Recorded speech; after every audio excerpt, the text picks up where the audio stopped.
very,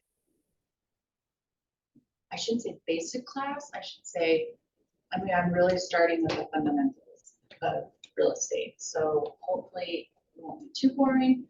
But these are things that I put in here because a lot of things I didn't quite understand when I first got into real estate. Like I kind of knew, you know, but I was like, whatever, just sell real estate, do your job, blah. And then as like time went on, I realized like there's really so much more to it. And we're going to talk about so much more. I'm talking about like NAR, just pieces. So today we're going to go through a lot of basics, some not, some basics. Tomorrow we're going to do buyer and seller under contract. And then Wednesday, we're going to finish buyer and seller contract to close basically. And then we got inspections and I don't remember. So I'm really taking you like from like it's literally real estate 101. So please don't get too bored. The second thing is we are gonna order lunch around 11. So we'll just take a break, have some lunch, and then we'll probably work through lunch though as well. And hopefully, and bear with me because we're trying to kind of time this class and record at the same time so that we can use the recordings for future people. So I don't have to do it over and over again. So I'm messing with my phone because I'm timing things.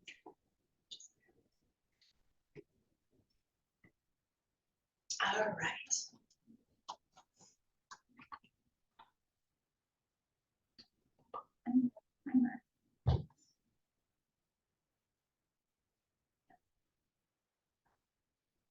All right, there we go. Okay, so first thing we have is going to be, this is what we're going to be going through today. We're going to talk about real estate associations, errors and omissions. We're going to talk about insurance just in general. Hey, how are you? Good morning. I'm glad you made it. Lock boxes, showing time, title company, closing costs, mortgage, and property taxes. So that's what we're going to be doing today. Like I said, some of it's very basic. So let's start out with NAR, NMAR, and GAR. What does NAR stand for? National Association.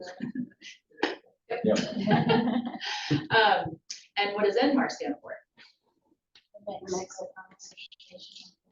Okay, and then obviously what's GAR?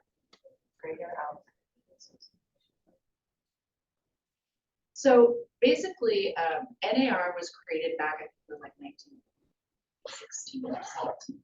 And the idea was to basically have a body that oversees all of us as professionals. It wasn't until, oh no, 1908, sorry. But it wasn't until a little bit later that they actually changed the name because it initially was exchanged and then changed it to National Association of Realtors. And then they created the realtor trademark. So how many of you really understand what the realtor trademark is? I didn't get it for taking the art class, and it says that you know the ethics. Yes. So the biggest thing that the difference, the thing that sets us aside the most from a salesperson and just a licensed broker and a member of the association is realtor. Okay, you can be a licensee and not be part of a board. Okay, but that means you cannot use that realtor trademark. You can't use that R. And there's a lot of they kind of regulate what you can actually do with the word realtor. Like you're not supposed to use it in your email, like your email, your name, like Carrie Traub Realtor, things like that. They want to keep, I guess, the consistency of it and not throw it around. I guess I'm not sure for you on that one, but that's part of the thing. Because I've had brokers that have been called out because they have realtor in their email and they have to take it out because somebody caught it. Those are just kind of tattletales. But so now I think the coolest thing about the National Association of Realtors is first we have the code of ethics, right? So if you're not a realtor, you don't have the code of ethics to follow. All you have is the commission rules, right? So that's a huge difference because we're held to that standard. And I take the code of ethics very, very seriously. Oh, that's what we're talking about on Wednesdays, code of ethics. We're gonna look at that. It's a little boring, but it's really, really important. And I don't think most people understand because the code just isn't about how you act. The code is about things you can do and things you can expect from other brokers. So I get people to call me and go, can I do this or can I do that? And it specifically says in the code of ethics, or they'll say, does that realtor have to do this? And it specifically says in the code of ethics that there are certain requirements that brokers have to do. Like, for example, if I make a request to have if I'm the buyer broker and I make a request to have the listing broker put in writing by the seller that the offer was presented, that listing broker is required to do that, right? And I get that question all the time because buyers feel that their offer is not being presented, right? So who knew that that was in like the code? Most people probably don't. So the code's really important because again, it's not just about how we act, it's about the things we are allowed to do and aren't allowed to do. The other cool thing about the Realtor Association is that we are the largest trade association in the United States. Actually, well, we're United Stat, but we have 1.5 million. So our power is huge. So being part of that type of association with that many people, imagine what we can do. So all these things that are happening right now with antitrust and commissions and these lawsuits, I don't know if you've heard about them, but basically there's a couple class action lawsuits where they're saying that we're price fixing and we're requiring the seller to pay the commission, and we're requiring the seller to pay, 6% total. And, if you don't pay the other broker 3%, that broker won't show your house, like things like that. That's what the lawsuit's about. People are pretty freaked out about it, but honestly, it is not anything different than what we're doing. It's just that certain sellers came along and said, I feel I got gypped because I paid 6%. But we all know commission's negotiable, right? There is no set amount. And so somebody's practice may be to charge 3%, right? But that doesn't mean across the board that NAR is saying you have to charge 3%. So right now with our board, well, with the National Association of Realtors, what is the minimum amount you have to offer for compensation in the MLS? $1.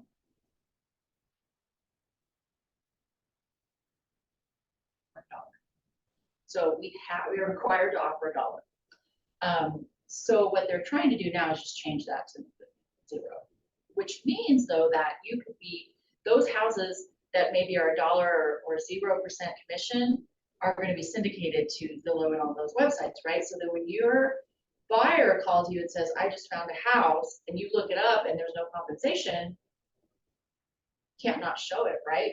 We owe reasonable care and honesty. We can't go, sorry, I'm not going to show it because there's no commission. So what happens in that scenario? Did you work it out with the buyer to have that with you? Yep, work it out with the buyer. And that's where I see things kind of going. I think the reason why it's always been that the seller, pays those commissions is because it makes more sense. The buyer may pay a little bit more for the home. Now, you can't prove that the buyer's paying more, but I feel like the actual way it all works is kind of like what happens in a sense, because I have so many times where people will come along and they'll say, I don't have a broker, so I want 3% reduction, and it's like, well, what are you going to do, right? There's no broker, maybe you can negotiate it to dual representation. So I think if we do start to go to that way of buyers paying it, I could see prices even coming down a little bit. I don't know. I'm not saying that's going to happen. I'm just saying it'll be interesting if we do go that way. But economically, the way that it is right now works better for everybody. So to remove that is not good for the public, honestly, right? Because if a buyer is cash poor, right, and they don't have money to pay for a buyer broker, I mean, what are we going to do, right? I know my bleeding heart, I'll probably be like, okay, just don't pay me, that's how I roll, kind of. So anyway, so the National Association of Realtors oversees all of that, right? And so they're out there looking out for our best interest and the public's best interest, right? There's 3 parts to the code. There's duty to the public, duty to clients, and duty to other realtors. And those are what we'll talk about tomorrow's Wednesday, Thursday. I'm all messed up with the holiday. Thursday. So anyway, so the National Association of Realtors is really a big deal. And I didn't even grasp that when I first got into it. So I was like, oh, I don't know what it stands for, right? And just so you know, it's NAR. They don't want you to say NAR anymore. So you can tell people that are more versed in NAR and more involved because they say NAR, and then you ignore, you're like, they don't know. And then NMAR, obviously, is the state association, which oversees the entire state. So like they oversee the New Mexico MLS, which I foresee becoming more robust because we are now getting rid of the other state MLS. And so, and the reason why is because GAR has been the one paying for that. And I don't remember the two websites. One is like New Mexico real estate, and one is like I can't remember the two. Which most people don't even realize are two different websites. So there's one that's run by NMAR, and then there's one that was run by basically GAR, but none of the other associations were paying for it. And for GAR to continue to pay for that, it was going to double. Actually, I think it was triple.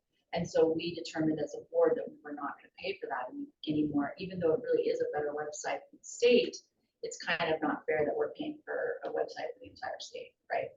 So that's going to go away, which I'll get you guys that information as to which website to use. Like for you, I know, like, was it Roswell? Yeah. So Roswell actually doesn't even have an association anymore. They disbanded because they just didn't have the money or enough people. So they strictly are syndicated with the state MLS. So that's the one you would use if you're putting in a property. But all the other associations will be using the MLS. And then one of the things that's really big about the state is what they do for lobbying legislation and that kind of stuff, which is huge. I mean, I don't know if you know this, but we just were able to kind of squash rent control. I mean, that's huge. I mean, I believe, and this is, somebody said this to me. I don't believe in rent control, but, oh no, it wasn't Amy. But, and then Amy said to me, okay, but what's the answer then? If we don't have rent control to protect people who, you know, have lower income levels or whatever, what's the answer? And in my opinion, rent control is not the answer, because it's just the way, I mean, this is the United States, the way we work, right, is you own a home, or you, I mean, it's business, right? You should be able to charge what you want to charge. But however, there is a disparity between what people can afford. So in my opinion, states need to get involved. We have more money right now in New Mexico than I think we've ever had. And we need to get involved with helping more people get into homes, whether it be rent or buying. That's my opinion. There are ways that we can work through this. But think about this: if we have rent control, one, what do you think how the landlord's going to treat that property? Probably not going to care, right? Why do you think, like in New York, places where they, you know, have these awful, you know, apartment complexes that, you know, are the slums, but there's rent control, right? So people can afford them, but those landlords don't care, right? If I'm charging $2,000 for rent, I don't want my house to get all, you know, messed up and whatnot. But if I'm only getting $1,000, you think I'm going to really be on top of the house? So I just kind of went off on a little tangent, but I just kind of want to give you that to show you like what we do here as far as like the state board goes.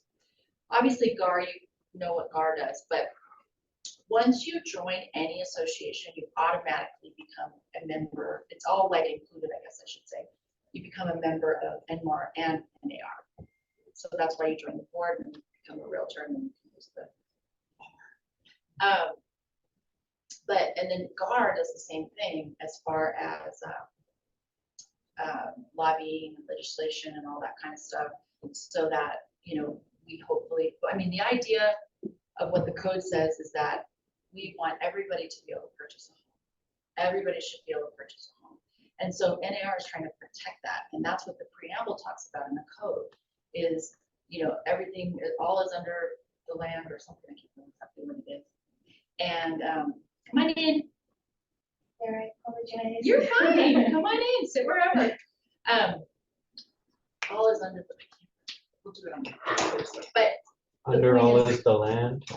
I know the code pretty well, but I don't know the preamble as well. But so that's the idea of GAR, NMAR, and NAR is protecting property rights and helping people assisting them in getting homes. That's the idea of what we do. And so people who come down on realtors, which they do all the time, if you can make too much money, the job is too easy, blah, blah, blah, drive nice cars, you know, blah, blah, blah, blah, blah.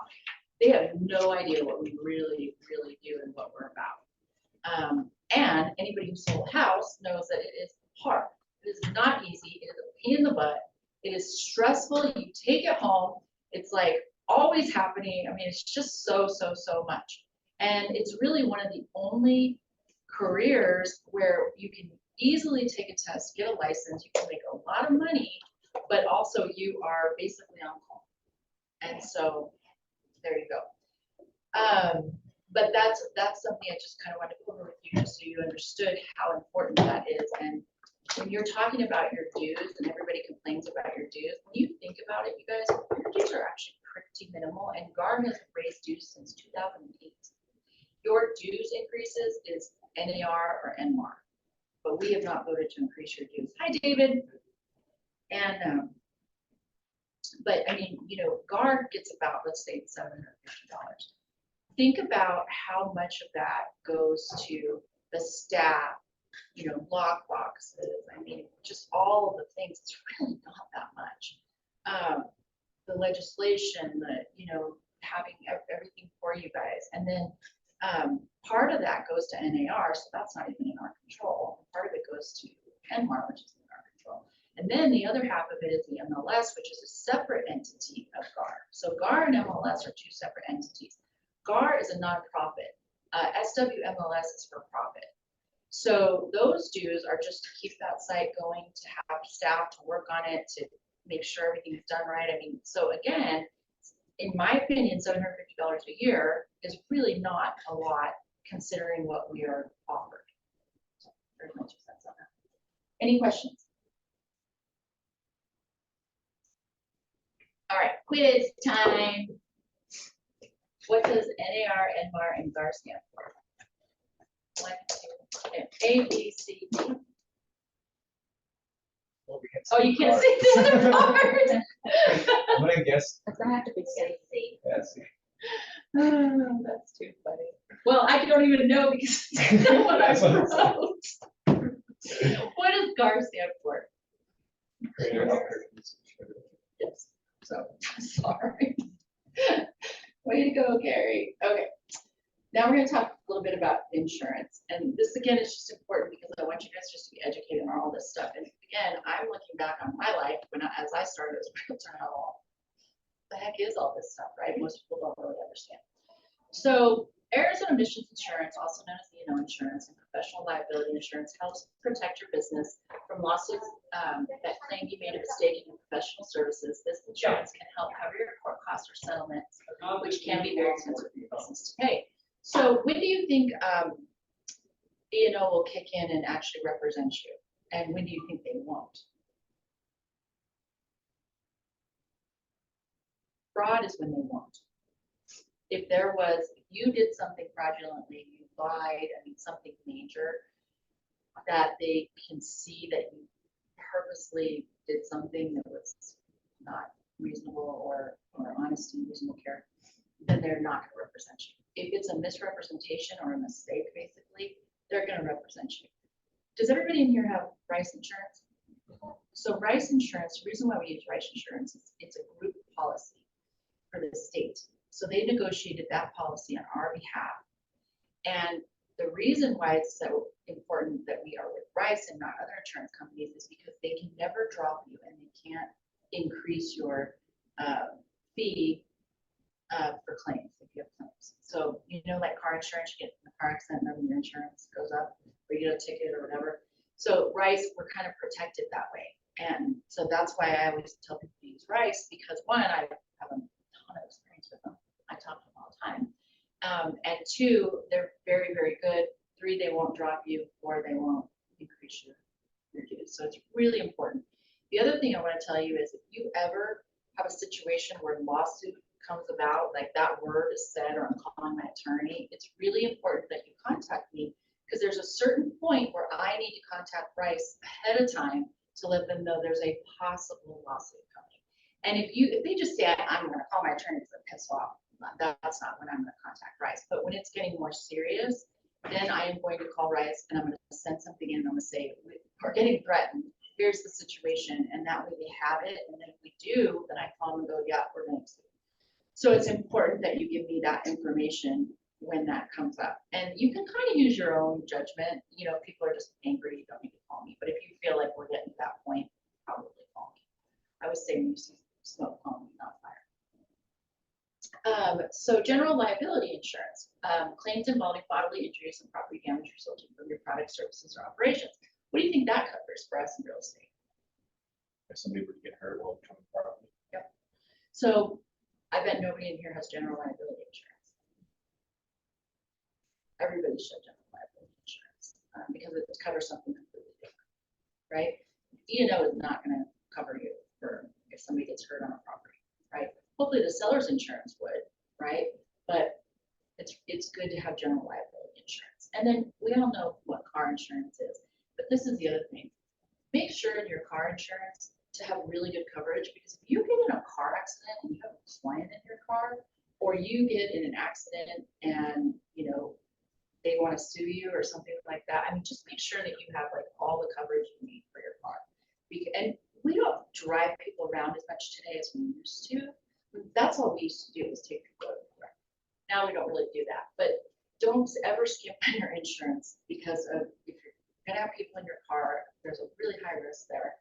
And we all know that society is very litigious these days. I mean, back in the day, people would have been like, oh, my back's broken, I'm okay though. Now they're like, oh, I have bruised hip.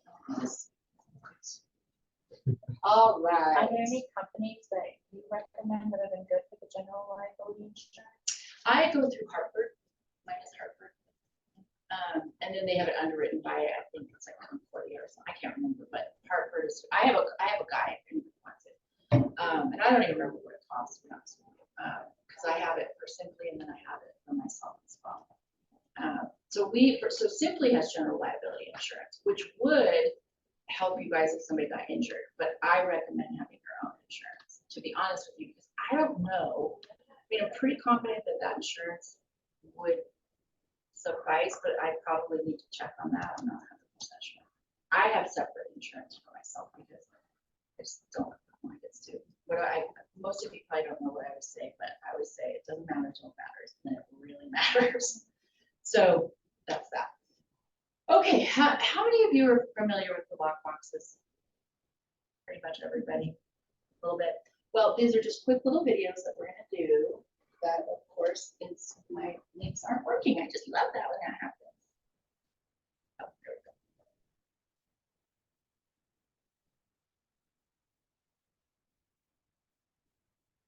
These are just short. There's so there's so much that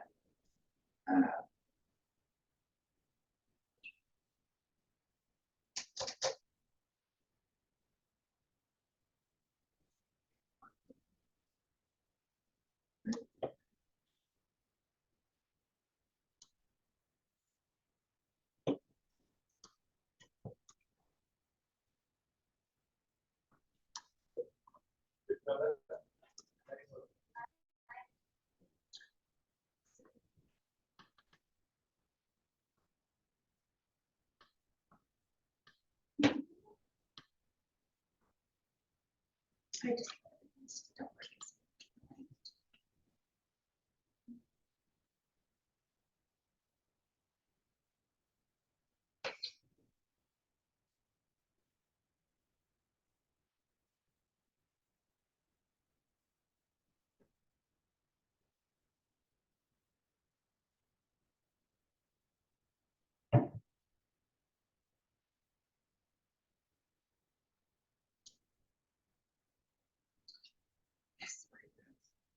It's all planned out.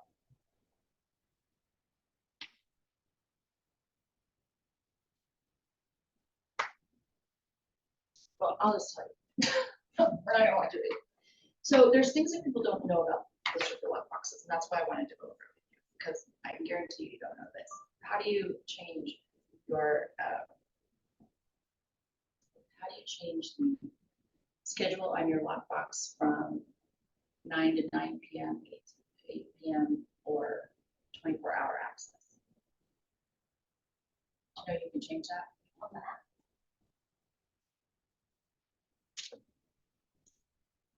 Yeah.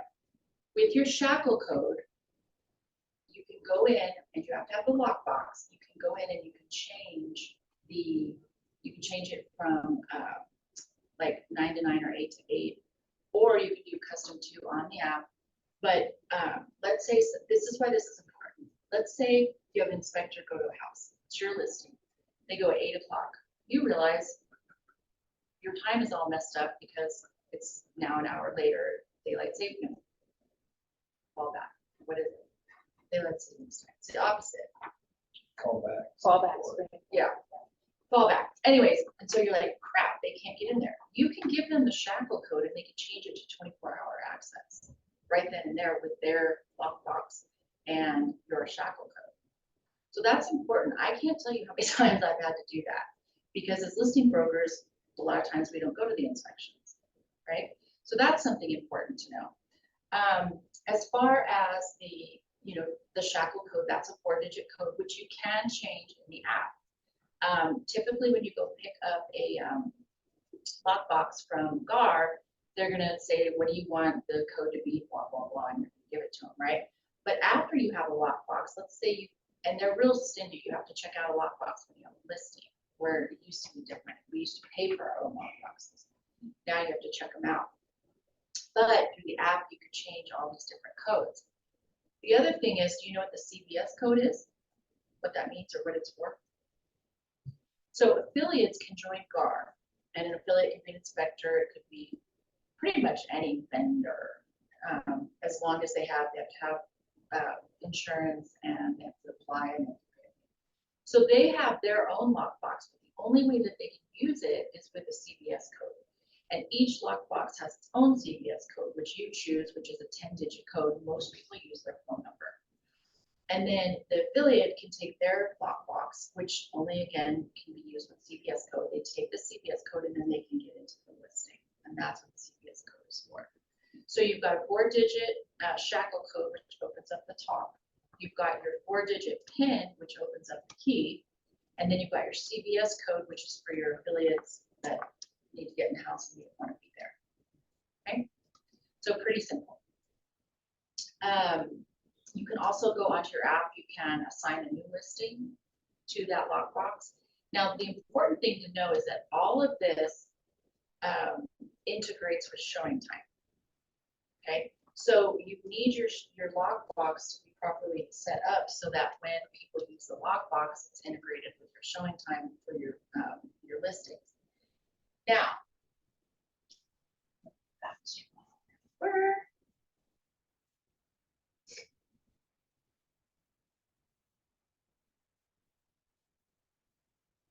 this works right.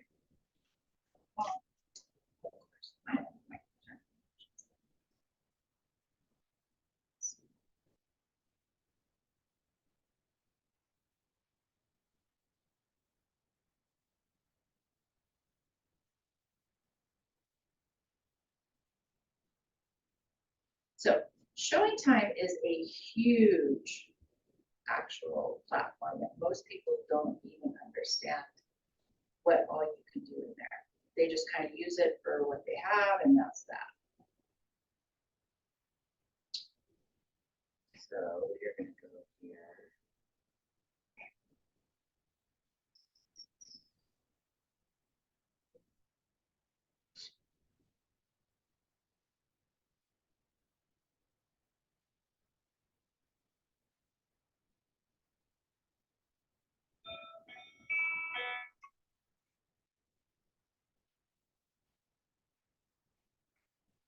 ShowingTime is an industry-leading showing management company with more than 550,000 subscribers and 220 plus MLSs. ShowingTime for the MLS is an online MLS integrated showing request system, allowing agents to schedule showings right from their MLS system.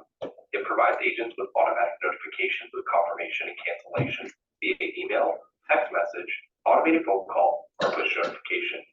It provides agents with a fully customizable automatic showing feedback system. ShowingTime for the MLS provides instant and quicker confirmations and offers agents better accountability. To schedule your first showing using ShowingTime, first find the listing for which you would like to show. The listing should have a schedule a showing button or a link. To get started, just go ahead and click on the link. Once the showing time scheduling screen is loaded, you'll be presented with two options for scheduling showings. Both accomplish the same goal, but provide different interfaces and scheduling options. You can schedule a single showing or use showing cart.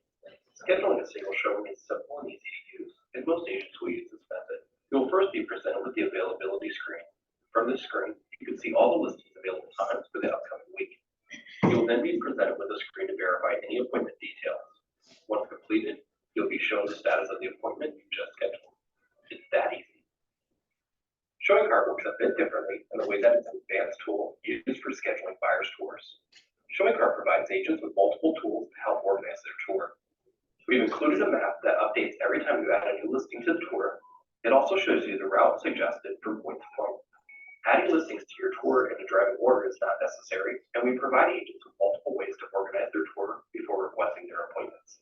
SmartRoute is one of the most highly used listing organization tools provided, and automatically calculates your tour, keeping in mind point-to-point driving distances and how far each listing is from one another. SmartRoute essentially creates your tour in the most logical, efficient, and time-saving way. Before scheduling an appointment using either method, Showing Time will ask you how you prefer to be contacted when an appointment request has been confirmed or declined. From this screen, you can choose three of the most common methods used for communication: email, automated phone, or text message. Provided with your Showing Time for the MLS service is access to the Showing Time app. With the app, you'll be presented a fourth method of communication via push notification. Push notifications are easy to configure via the Showing Time app. From within your Showing Time profile, you can set your push notification preference, and the option for push notifications can be either on or off.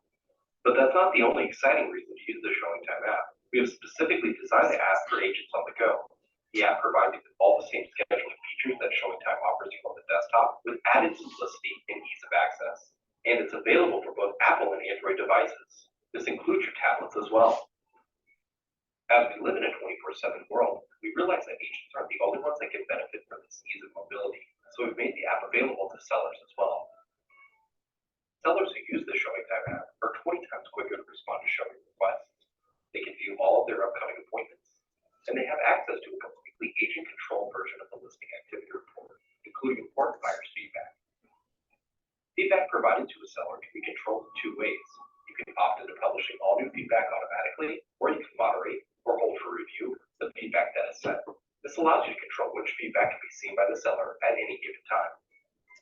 Feedback can be published using the desktop client or the mobile app. Once published to the seller, they'll be informed of any new available feedback. There are too many additional features and benefits provided with Showing Time for the MLS that we couldn't cover them all in a single video, but I do encourage you section and review our learn more.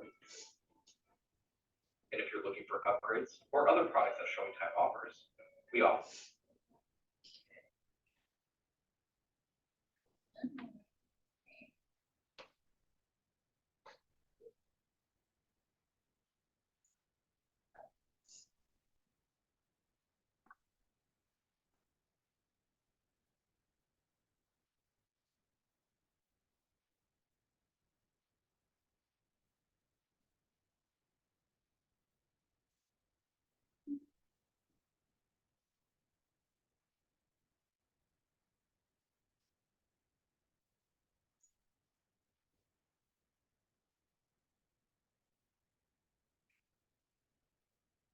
There's one important thing that I want to make sure you guys know.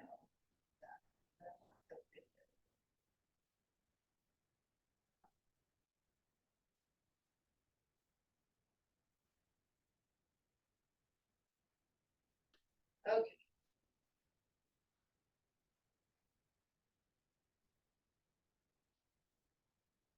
So in the Showing Time, how many of you have seen the questions that are default? Okay. So basically what they say is, from 1 to 5, rate your experience.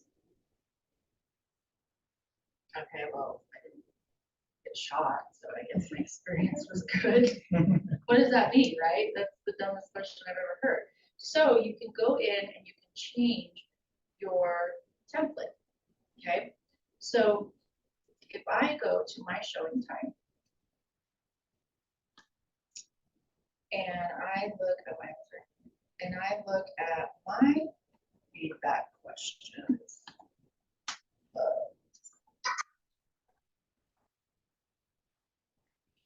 Yes.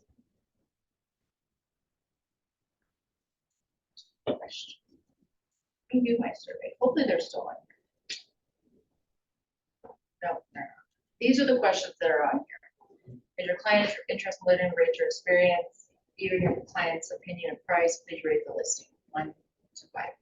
To me, that feedback for seller is really useless. Really, it is. Okay, so my questions include, what did you think of the condition of the property? And then I would say like, one being, I don't know, something like that. Or I would say, what did you think about the price?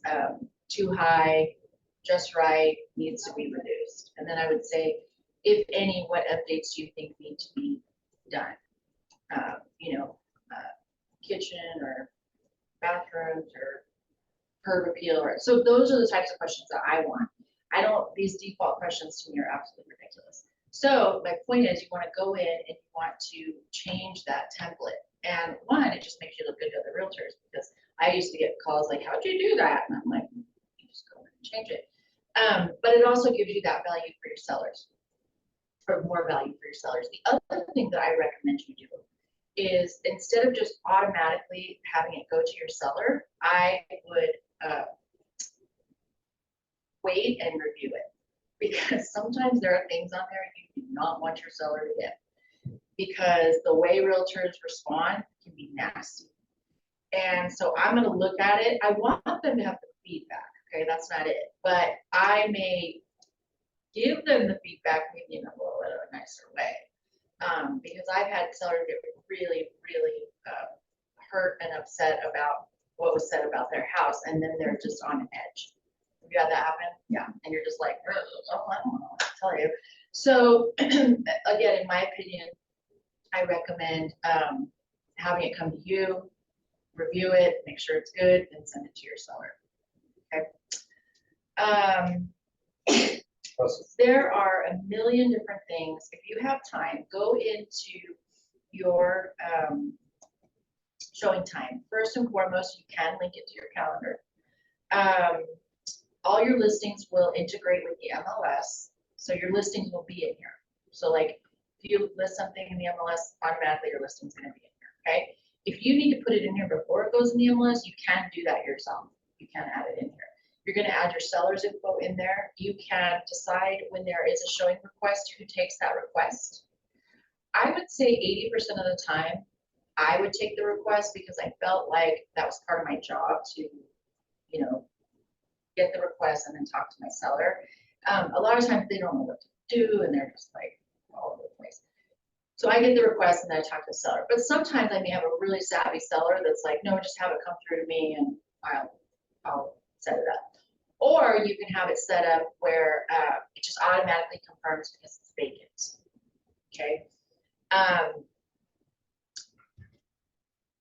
True or false? If the property is vacant, you don't need an appointment. No matter what, you need an appointment. That appointment is basically what gives you permission to go into that property. And the last thing you want to do is have somebody say you didn't have the right to go into that property. The other thing to know is that if you go into a property with your lockbox and somebody comes right behind you, don't give them the key. Put it back in the lockbox. Let them use their lockbox to open it, because that's how you can show who's there. So if something happens to the property, you could say, well, it didn't happen on my watch, and look who came afterwards. Okay, so be cautious with that. The other thing I wanted to tell you guys, most of you probably know this, but how many of you have shown a house with the lockbox? Everybody? Okay. How many of you have gone to show a house with a lockbox that you couldn't find? How many of you wear stiletto shoes and you aerate the yard every time you try to find the dang lockbox?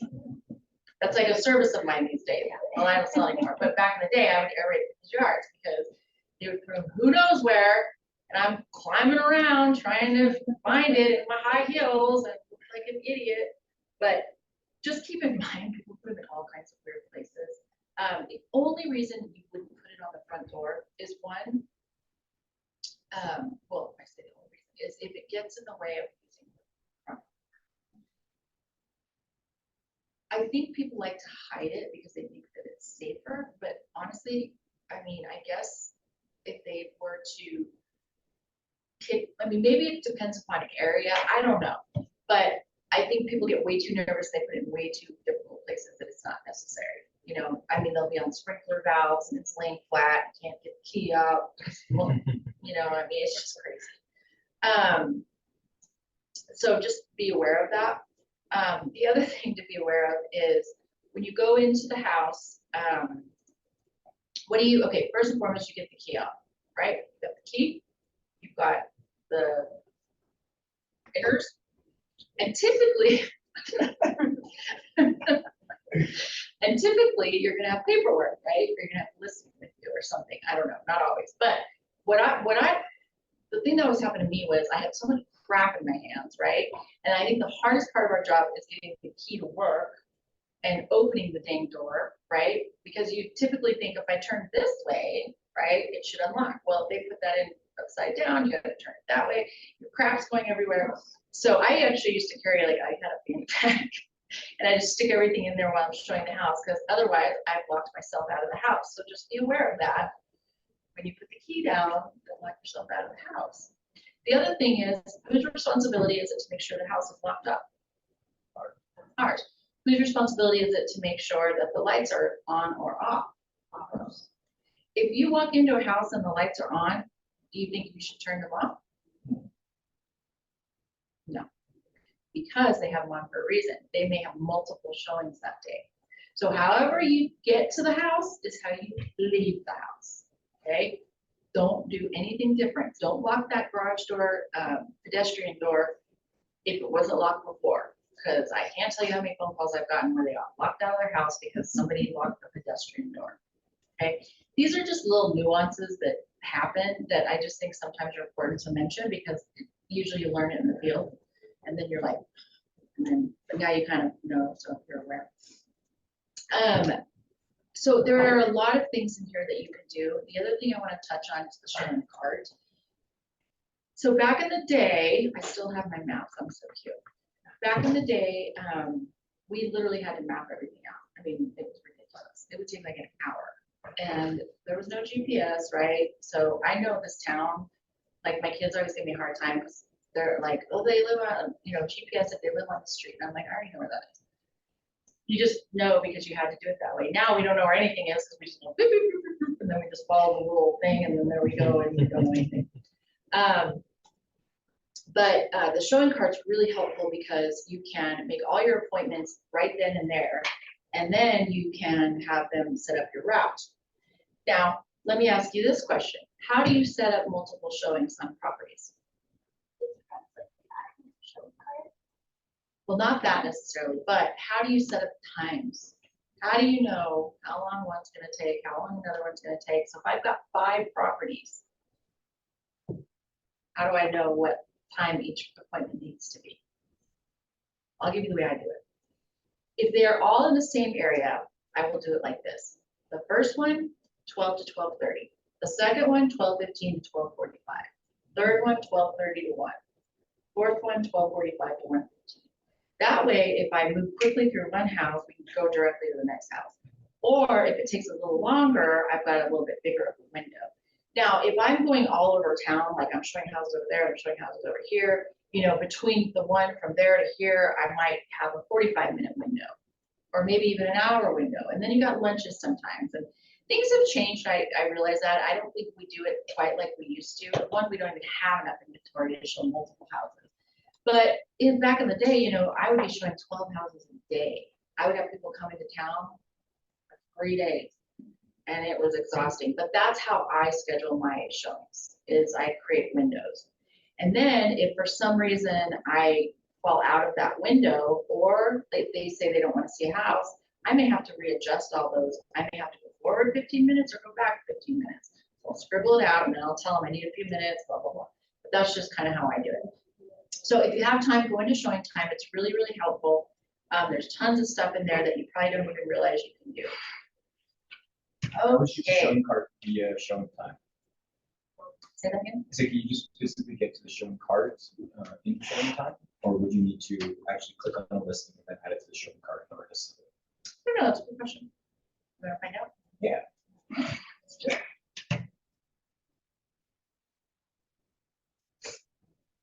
Let's see. So that's trying to look for it. I can't see just showing cart. It says schedule showing.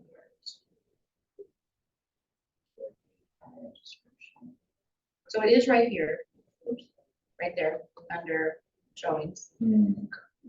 And then got little instructions here. And then you can add to your tour. Oh, I guess I have that. Or to add to my tour. Let's see. Gonna show property on Thursday. And add to my tours. All right, so here we go. Add a listing stop, search for a listing, so you can do it that way. The other thing you can do is you can do it directly from Flex. And go from the listing directly into showing time. But showing time is a godsend so far. Because back before we got that, it's the worst. Okay, so let's go back here. We will go for 10 more minutes and then we will take a break. Papers for you. Oh, papers. Oh, you know what? Actually, let's go ahead and take a break because this one's gonna take a little while.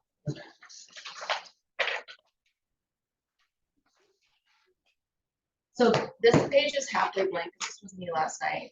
I was really tired. I was like, forget it. It's just gonna stay like that. You can put notes on it. Yes, there you go.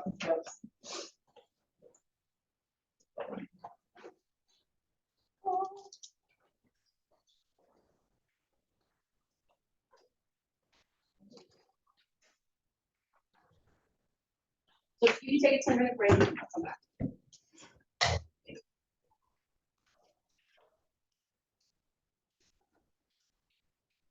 But see, this one I did earlier because I've got cute stuff on it. See, that little things on it. That was earlier in the night. Time difference. Yeah, by midnight I was like, oh, I don't even care.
Thank you.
Are you here mostly or no? I'll be here till 1.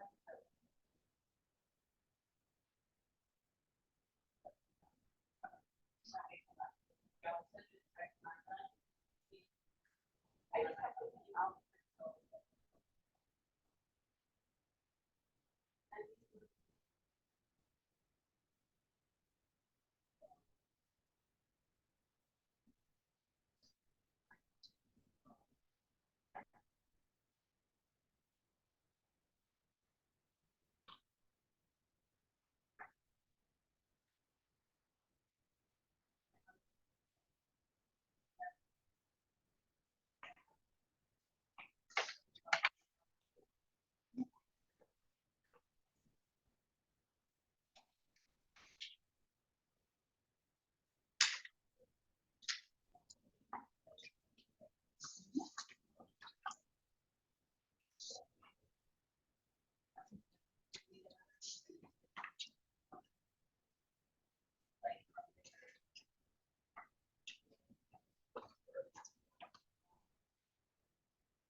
Okay.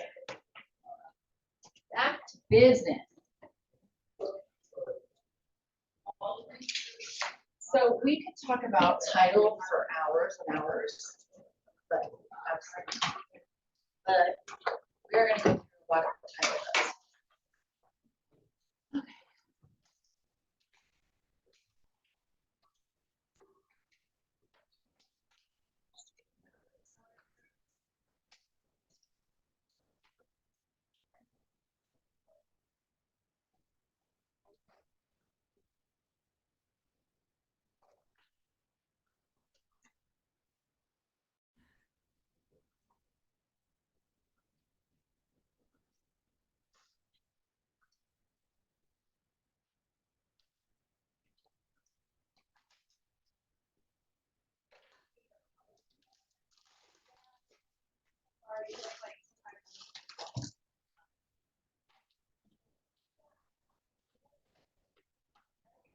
I'm sorry.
Oh my gosh. Bless you.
Good to have in my back pocket. All right, I gotta go. Thank you though. All right, bye. Sorry, guys, board crap. Board crap. Okay, so let's talk about title and escrow. This is where it probably gets a little more interesting. The title company do.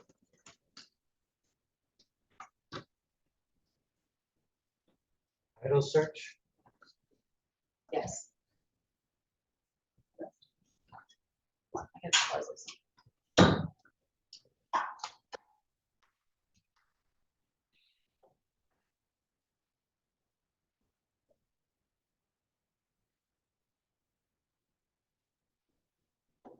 No green chili. No green chili. We're living in Mexico. No, you don't want to know my story about green chili. I do, but I Natalie, I used to be a lady green chili. I used to eat everything. So it's spicy. Okay. So what did you say? You said, Title search, okay, making sure there's no cloud on title that it can convey. At closing, they make sure the balances are right, they get with lending, and they make sure, you know, the seller side is right. You know, go sign the paperwork there. How can I see it's like they're the facilitator? they're the facilitator. That's good. So basically, they have a lot to do, okay? But you have to think about it like this. They are processing so many transactions that you cannot leave it all up to the title company, some of this stuff. So basically, they hold the escrow deposit, right? They hold that. They ensure that the seller is legitimate, that they have the right to sell the property, orders the survey, access closing agents, et cetera, et cetera. So let's just read this on the page. In a real property transaction, it is the delivery by the buyer and seller of legal instruments and money to a third person who completes the transaction in strict accordance with the instructions of the parties. Instructions is important. It's an important word. Escrows provide a mechanism to assure safety and convenience in carrying out the provisions. I don't know why there's like provisions of a real estate. That's probably because it was midnight. Of a real estate sale agreement, and to assure that the rigid body of rules peculiar to real property transfers is carefully observed. An escrow placed with an escrow officer, an escrow company, and title company provides impartial custodian who holds the funds, a clearinghouse for the payment and any liens or encumbrances, a trained broker who performs all details in prorating and adjusting accounts. How do we others, I'm not gonna go through all this, but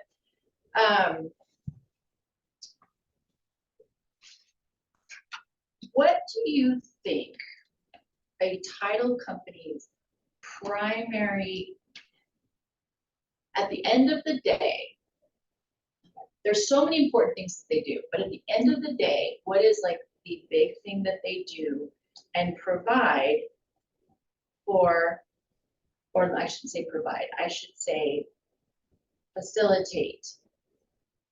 What do you think that is? Transfer funds. Transfer of ownership. What? Peace of mind or buyers. Peace of mind. Good. Funds are accounted for. Funds are accounted for. Very true. That the seller can actually sell this property. Yeah. Sell it. So all of those things are important, right?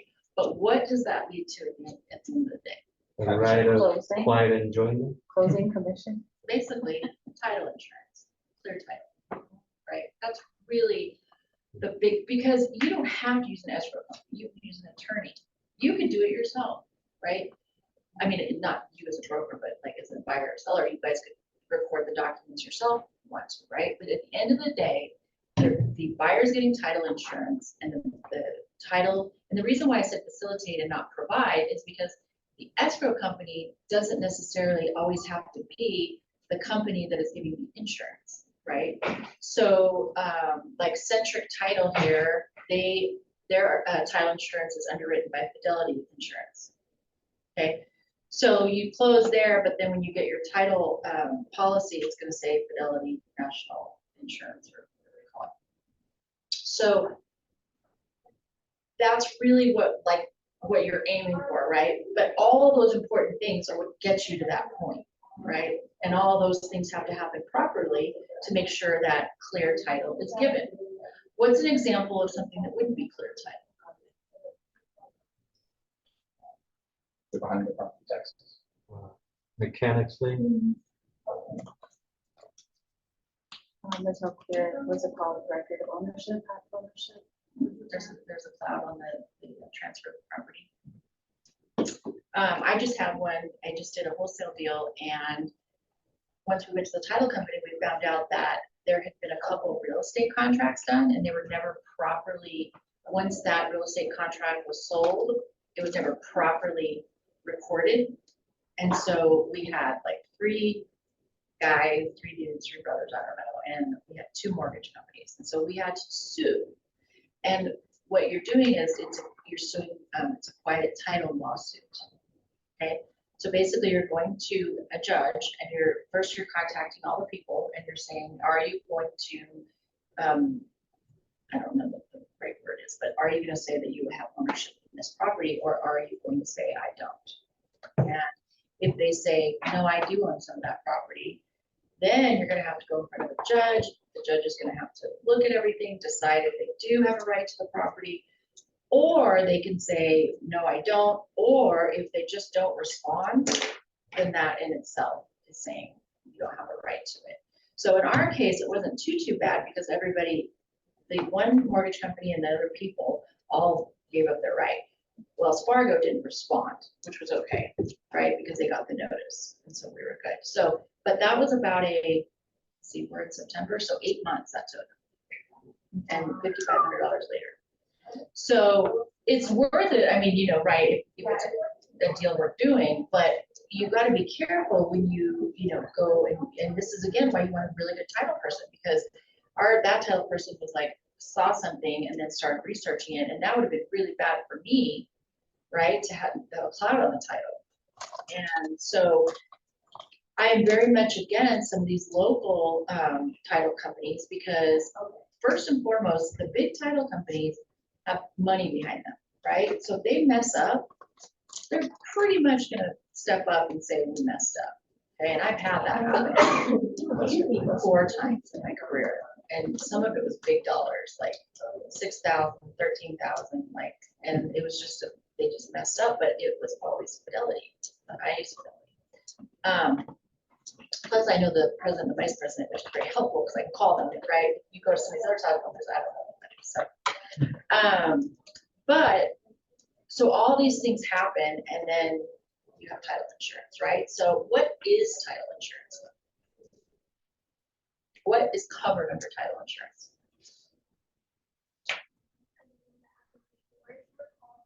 Yes, but what does that mean? Like, it's insurance, right? Like you have car insurance, right? You get a car accident, you call your insurance, there's like, okay, we're gonna cover your medical bills up to this amount, and we're gonna fix your car, we're gonna fix that car, and that's the coverage. What is title insurance covering? What is the insurance for? their mistakes. I would think just in case something went wrong. I mean, I know all the insurance is, but especially when it comes to title.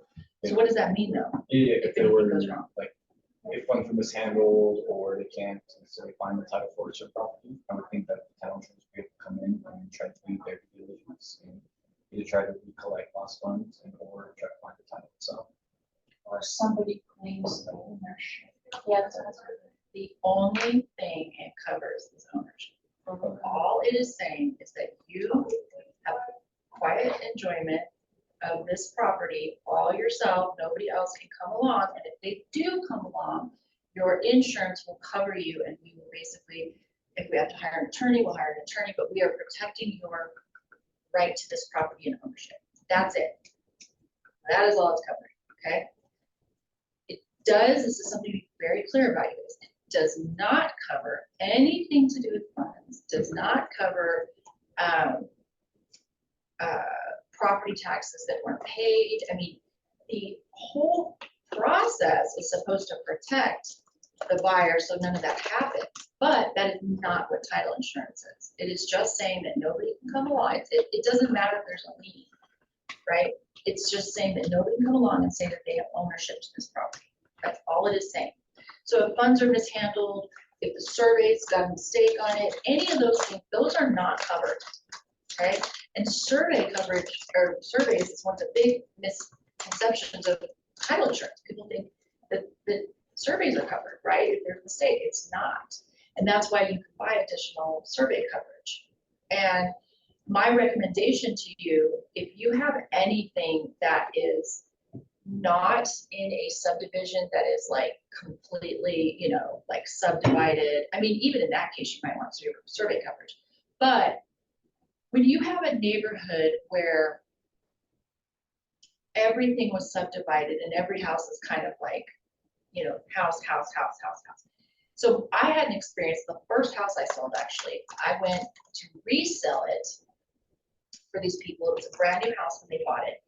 And what happened was, is the property line was 4 feet in the wrong direction, but every homeowner was 4 feet up the street, off, right? So nobody's gonna come and say, I want that 4 feet and I'm gonna give up that 4 feet, right? Because I mean, it's not gonna make sense, right? And code, I mean, these were like little tract homes, right? If you moved your property line 4 feet, you'd have like basically a patio home, you know what I mean? So what we had to do was we had to have an encroachment agreement between both parties.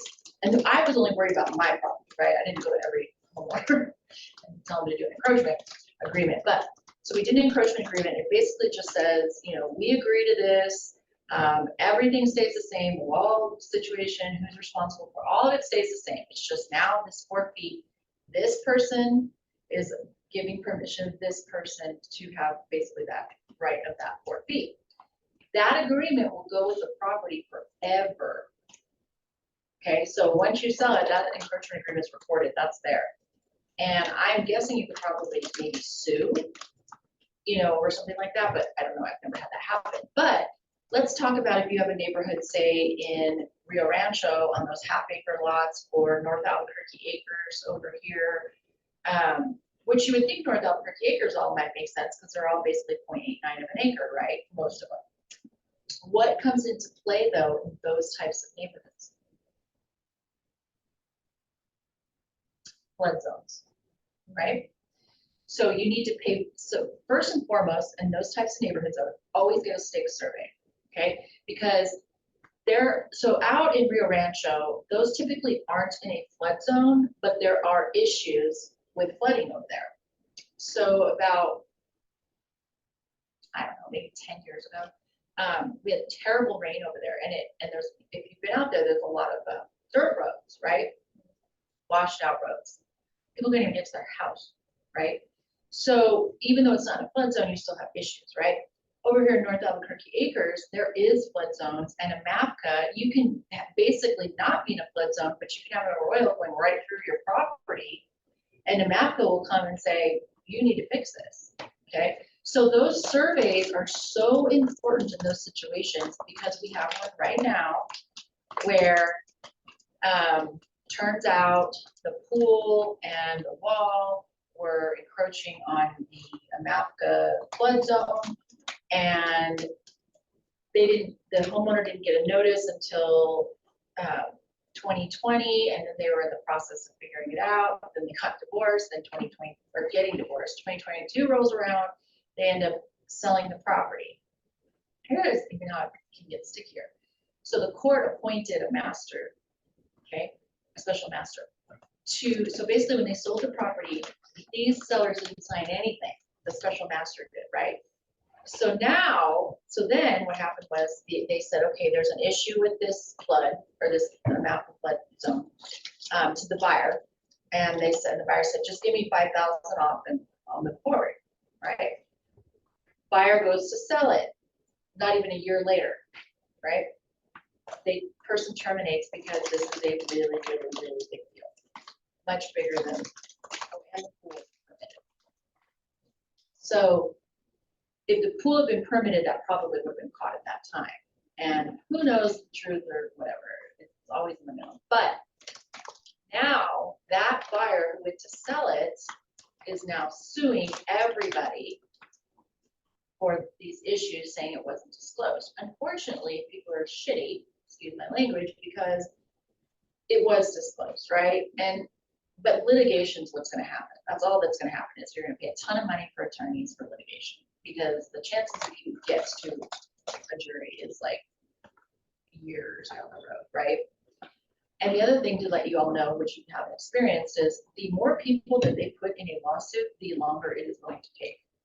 So when you get 8 people in a lawsuit, it's gonna be a long time, right? So in this case, who knows what'll happen, right? I mean, there's just so many factors. What do they have on paper? But the point is that those surveys are so important to get.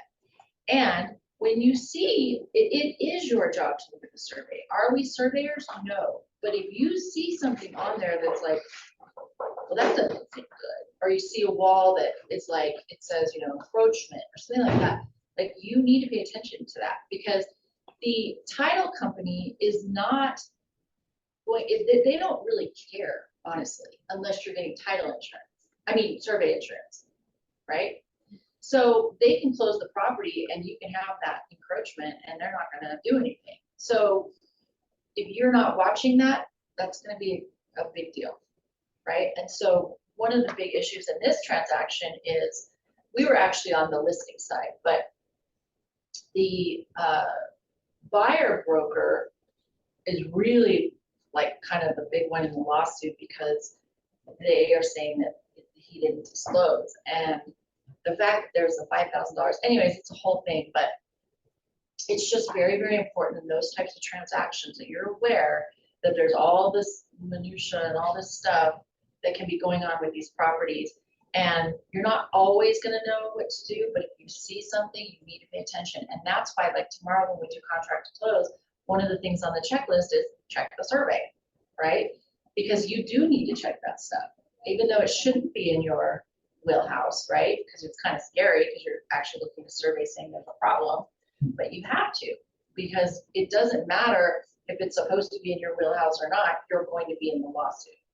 So in that situation, as a listing broker, that was a little bit special because there was a special master, but in that situation as a listing broker, if that is disclosed to you that there is an encroachment, what do you do? Well, you make sure it is in writing and that the buyer is accepting the property with the encroachment. And so what I said was, in the case of that one, it got really screwy because there was that special master. So it's not really quite clear the chain of what happened, right? But what I said was, what should have happened was there should have been something in writing that the buyer takes responsibility for it. And then you could say, you knew, right? Because their whole thing is that we didn't disclose. We have another lawsuit right now, same thing. Buyer purchased the property, radiant heat wasn't working, accepted $3,000 for it. Now they're suing, saying we didn't disclose the radiant heat didn't work. Yeah, we do. I mean, it's just, so people just, it doesn't, I mean, even when you do your job, you could still end up in a lawsuit, but at least if you have that documentation to show. And let's say, for example, okay, in this deal with the radiant heat, the seller should have said, I'm not closing until, so in that one, the buyer would not sign anything acknowledging the radiant heat wasn't working. Well, by the time I got involved and I did all that and then became disinvolved because I kind of took care of everything, I didn't realize that the list broker didn't get that signed. The document that he wrote up, the buyer wouldn't sign, and I didn't know that until afterwards. So if I were the seller in that situation, I would say, I'm not closing until you sign that. You know, I don't care if I'm in default, like you're gonna close, I mean, you're gonna sign that because I'm not risking you coming back saying that you didn't know this, right? So those are things you really need to be aware of. Also, this is off the subject, but the adverse material facts form, you do need to review that. Because let me tell you what happened in that situation. The seller puts on the adverse material facts that the radiant heat's not working, but they're gonna fix it prior to closing. But then they couldn't fix it prior to closing. So their options were buyer accept it with a credit, or seller, they wait to close and the seller tries to find the parts that they said they would fix it with. Turned out that they could get the parts, that's why it couldn't be fixed. But what I told the listing broker, which was my broker, is you don't put stuff like that in an adverse material facts, right? You don't put that you're gonna repair something, you don't put, so you do need to review those. You're not there to tell them what to put necessarily, but you do need to review it and make sure. And if there's something that you know that they don't put on there, then you need to remind them, hey, remember, this needs to go on there. And if they won't put it on there, you need to walk away, honestly, because there's a problem. But, so please review those adverse material facts forms, if that's important, yes. I have a real world question about the surveys. Can I show you? So as you're saying that, I was like, you know. So right here, would this be something to disclose? So it says on my surveys, the fences and the adjourning owners, right? Like just a little bit. Yes, you need encouragement agreement. Okay. So that's one of those where, I mean, barely. And honestly, I guess my question is, how far does it say there, like how much? Yeah, it says, I think it's not moving. By 1.8 So that's almost 2 feet. So you probably need an encouragement agreement. Well, do you mind showing everybody that? Just Yeah, where that is? I so don't you mind. See it real world. It says it's my first time. So if it were like seeing it. 6 inches, I don't know, you know, So, but almost 2 feet, that's a big deal to me, because what if you just get some jerk that wants to say, take your wall down? That could happen, and then you have to take your wall down, or they could take your wall down. So yes, I would contact the title company and I would say, we need to write up an encroachment agreement, and then you're gonna need to go to that neighbor and make sure they agree to sign that. So the neighbor needs to sign it too? So the neighbor, the buyer and the seller have to sign it? Is that what it said? Now, some title officers will contact the neighbor for you. It just depends on your title officer. It'd be better to have a title officer do it, rather You than can just go you. and like remind. Yeah.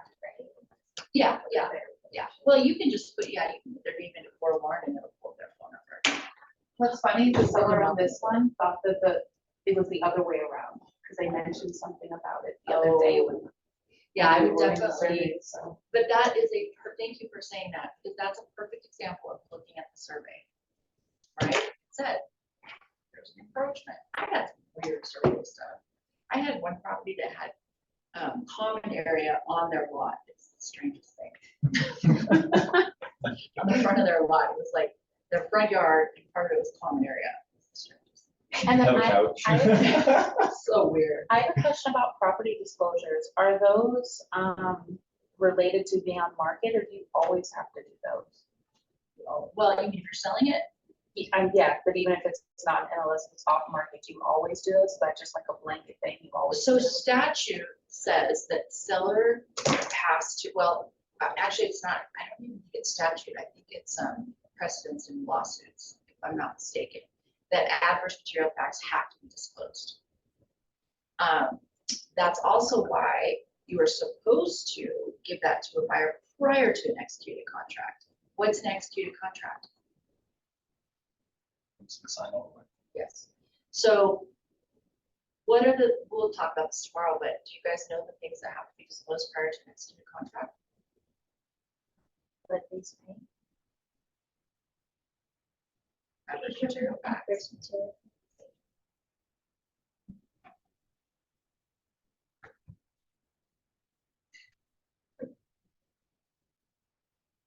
Okay. PID and property tax. Okay. The idea behind those, the only one that is a federal thing is lead-based paint. I mean, that's the one you'll get nailed for. If you're really pushing the envelope, right? And you're doing it not honestly. But the idea is that the buyer sees those documents prior to an executed contract, so they can terminate, or not terminate, but so they can not move forward if they don't want to, okay? What happens if a buyer doesn't have that opportunity? You don't give them that information prior to an executed contract.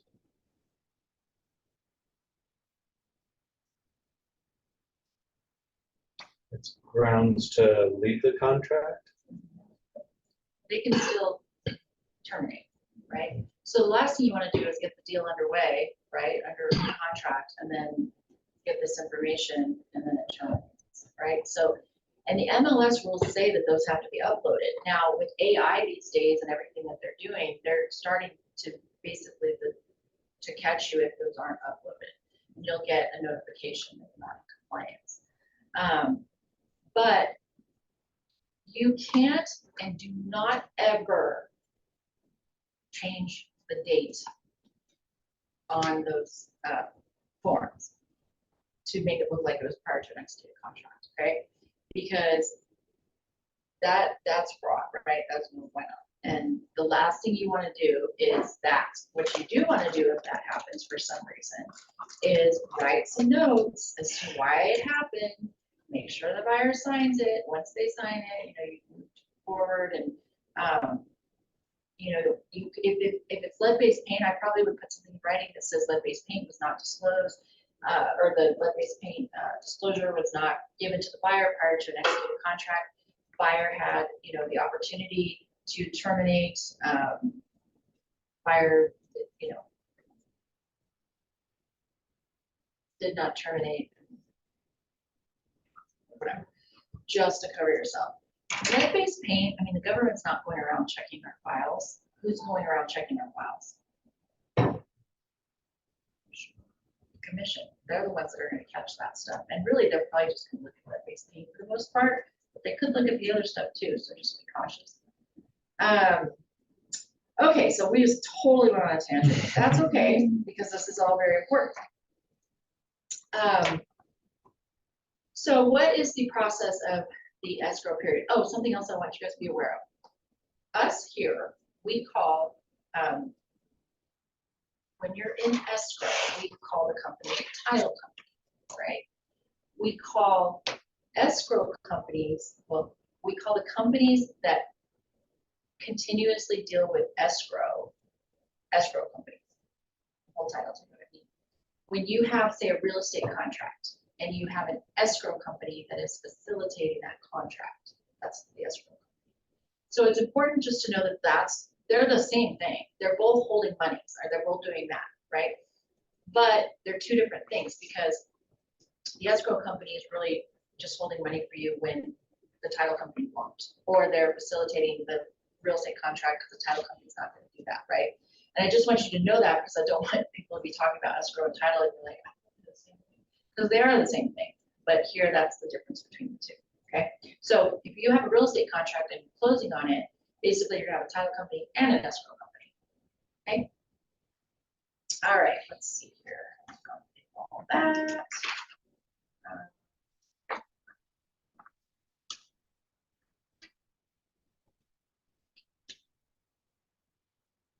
So it has the process here of closing, which I don't think it's necessary to go through all of that. So what I want you to do is take this that you have, fold it in half. So now I found something to do with the blank part. So then once you fold it, put it on the desk with this part up. Everybody got it? Blank part up. Blank part up. I don't want you to be able to look at the other part. Okay? I want you to write down as many things as you can that the title company does. And whoever writes down the most things will get $50 off their ARs. And on a team, it'll be a little bit different. I do not have a pen, but I think now for those of you who are on a team, your stuff is a little different, your ARs, but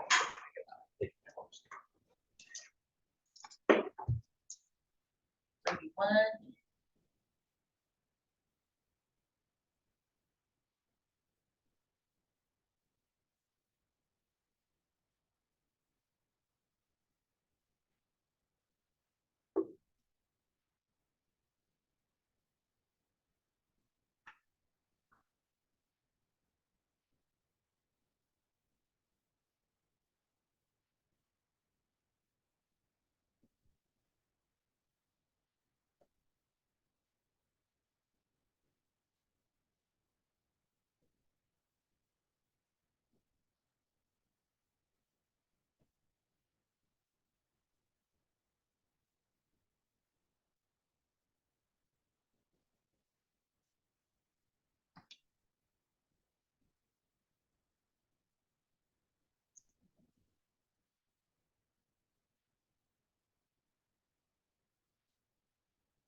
You can finish what you're writing. Just don't add to it. Okay. How many has more than 3? How many have more than 5? More than 6? More than 7? All right, let's hear it. Okay, I have, I don't know if this one counts, I didn't count it, but facilitator, intermediary, just general. Make sure title is clean, provides that, checks for ownership, so the clouds. Balances both sides, holds the earnest money, does the closing of paperwork, actually transfers the title, issues title insurance, issues survey insurance. If they're escrow, they hold the funds like the real estate contracts, ensures seller has the right to sell, verifies it's the right property, and puts the property taxes. Very good. Good job. Good job. How many did you have? 7. Good job, guys. All right. When we have our next break, so I get Leslie. Well, we tell Leslie that. So. If I have to remember that, I'll never remember. Okay, very, very good. So does everybody have a clear understanding of what the title company does, title insurance, all that? Any questions? Okay. Moving along. Let's see here. Where is that? Closing costs. See, I go. Okay. We're not going to go through this whole thing, but we are going to talk a little bit about some of these closing costs, just because when we go through the purchase agreement tomorrow, I want you to have an understanding of what all the fees are that are going to be on the purchase agreement. Okay. So you will see on the purchase agreement, there's a grid, and typically on the left side is going to be all your lender costs, and on the right side is going to be the majority are going to be title company fees and a few other things. Okay.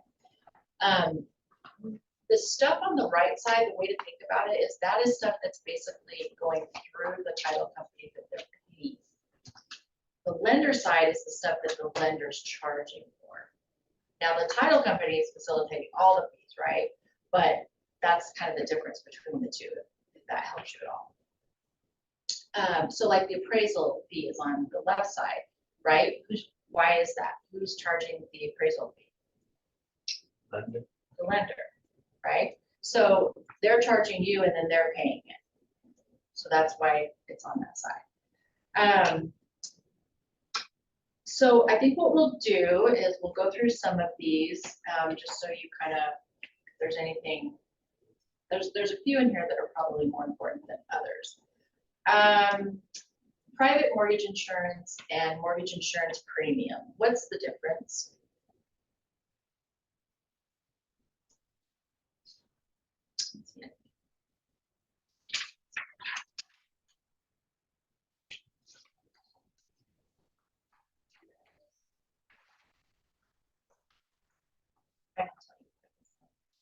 Yeah, it's on there. Is it, what page is it on? The second.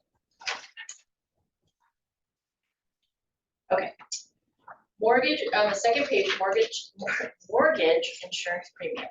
The lender may require you to pay your first year's mortgage insurance premium or a lump sum premium that covers the life of the loan in advance at settlement. So that actually is not missed. Then if you look on page 3, it says private mortgage insurance, insurance against a loss by a lender in the event of default by a borrower. I don't know why they have. Oh, I see why. One's the premium and one, okay, disregard that.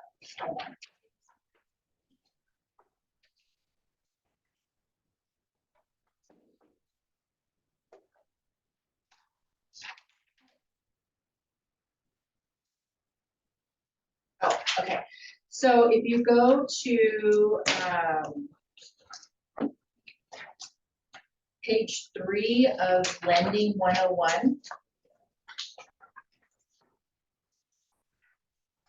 bottom where it says FHA. If you look, it says that there's required a 3.5 down payment. Also require mortgage insurance for the life of the loan. FHA has slightly looser credit guidelines, so a lot of people without A+ credit can still qualify for a mortgage. So mortgage insurance premium is FHA. okay? That is the insurance basically for a loss of the lender. Now, something to keep in mind with mortgage insurance, whether it's private or just FHA, it's only covers the loss for a lender, right? Doesn't cover like the whole loan. If they go and sell it, like it forecloses and then they go sell it and they lose 100 grand, that's what it's gonna cover, okay? FHA, I'm jumping in, I don't need to do this, I'm jumping into lending, but FHA is required to have mortgage insurance throughout the loan, okay? You can't get it removed. And the reason why is because they're basically saying that a lot of people who do FHA put down less money and possibly don't have as good of credit. So you're gonna have mortgage insurance, okay? If you put down 20% with FHA, then you don't need mortgage insurance, okay? Private mortgage insurance is going to be your conventional type loans, right? So that lender basically is going to get private mortgage insurance for your loan, okay? Let's see if this one here should be.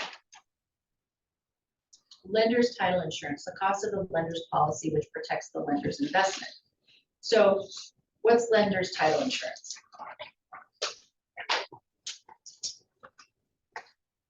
What's the difference between private mortgage insurance, title insurance, lender insurance? I mean, you know what the first two are, but what's lender's insurance? Basically just saying, it protects the lender basically, so if something were to go wrong and if the amount of money the lender is giving, the lender's title insurance will make sure that they get it funded and or becomes it someone. The lender's policy is to make sure they're in first place. Okay, so they're just saying, okay, for example, if somebody came along and said, I have ownership to this property, the lender can say, I have insurance that says I'm first. And so that policy that the lender, that has been given for the lender is going to protect them in that situation. Now, really the only thing that, what can go before a lender? What's a lien? Taxes. Taxes. And there you're done, right? I mean, you don't have a leg to stand on, but that's what that is for. Now, who pays for that? No, the buyer. Oh. They're like, we want insurance and you're going to pay it. And that is strictly for the lender. That is nothing for the buyer. Now, what are endorsements to your insurance? So basically that's where you can get additional insurance. Okay, so survey coverage would be one. I think there's 5 now you'll get a proposed insured form, not you, your buyer. You'll get a proposed insurance form that basically says you can have this additional insurance. That's additional insurance that the lender can have and you can have. Now, if both people want mechanics lien coverage, do you have to have 2 endorsements? Yeah. Yes. So you're going to have your lender's policy with mechanics lien endorsement, and then you're going to have your title insurance with mechanics lien endorsement, which is the additional insurance which covers you against mechanics liens. Mechanic liens. So I hope you're all taking notes. So you'll see that on there, and most people are like, I have no clue what the lender's policy is, but that's what it is. Now, what do you think that costs? It's very minimal. Yeah. Not even, I think $50, 75, something like that. And then you've got your endorsements, so like mechanics lien, I think that's like another 50 maybe or something. So they're not very much. People are going to ask you, should I get extra insurance, right? And your job is not to tell them to get extra insurance or to what they need to purchase. I have no idea why I keep it here.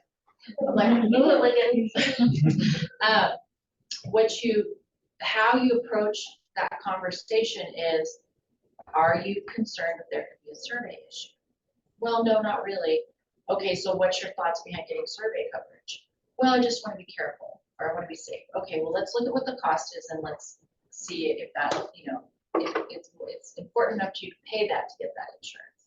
So don't advise them. Now, if you're on one of those lots, you're probably going to want to advise them to get that insurance. But what you have to be so cautious about is you want them to kind of come to that conclusion on their own, because you don't want to be telling them, get survey coverage on this property, but don't worry about that property. Right? Because there could still be an issue with that property. So you want to kind of ask the question so they come up with that determination on their own. So then you're not actually telling them to get title insurance. Now, I'll be honest with you, when I was selling real estate, I was very protective of my clients. And a lot of people may not agree with this because we've gotten to the point where we don't say anything, we don't do anything, we're also afraid to be sued. I was very straightforward with my clients, and I did have those conversations because I cared about my clients. And I was like, look, let me tell you some stuff that can happen. You know, it's all about like your approach and making sure you're covered and allowing them to make that decision though, right? You might be saying, I could see more issues with this one, but you know, I always say my favorite word, ultimately it's your decision. Ultimately, I say it all the time, because it's not my decision, right? So again, they are going to ask you that time and time again about additional insurance. And the two big ones they're going to ask you about is survey and mechanics lien. Mechanics lien is cheap. When do you get when might you get mechanics lien coverage? Like, what is a red flag maybe? Who needs a lot of work? Yeah, they flipped it, say, right? It was just flipped. And you don't have all the receipts to show everything's been paid. Or there was a lot of repairs done and they don't have all the receipts. Like, that might be a situation where you might want mechanics lien coverage, okay? If there's a new roof, get something that says it was paid, right? So that's like an example of that when we talked about survey. What's the difference between a loan discount point and a loan buy down point, or a buy down versus a discount?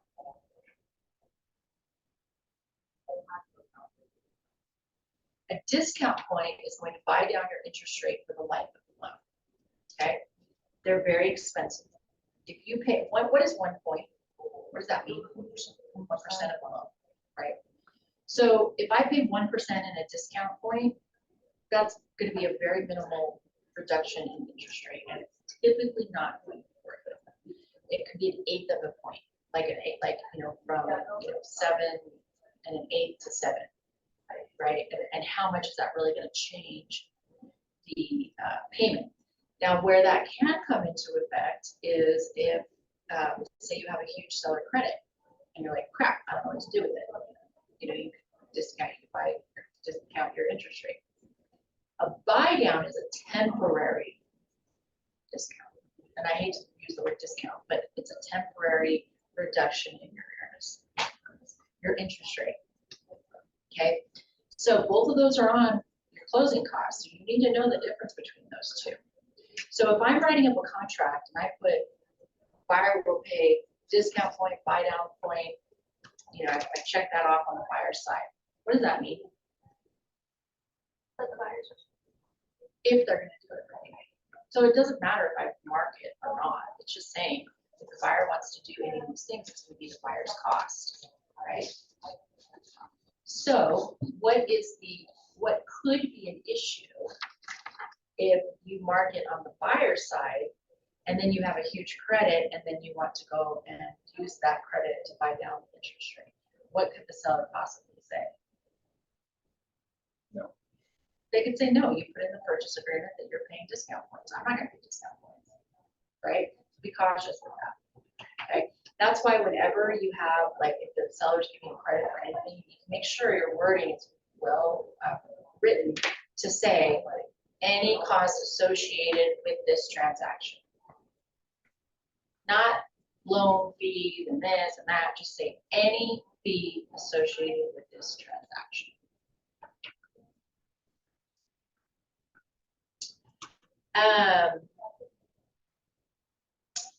So nowadays, you'll see lenders charge different things. They might call those origination fees. They might have a processing fee and an underwriting fee, right? Really, it's just the fee that they're charging to do the loan. That's all it is. They just call it different things, okay? They used to charge like origination points. And so you'll see like in the purchase agreement, it says like origination fee. Well, again, basically, that is just saying you're gonna pay those fees that the lender's gonna charge you, because they're probably gonna be called different things. So if you need to explain that to your buyer, be clear, the lender's gonna give you your, disclosures, and it's gonna say they're gonna charge this, this, and this, and this is your responsibility. Why don't we get some food, and then we'll take like a 30 to an hour, we'll take like a 15-minute break, eat, and we'll jump back in. Cool. Oh, and, I gotta go to another job, so I'll be back tomorrow. okay, sounds good. Thank you so much.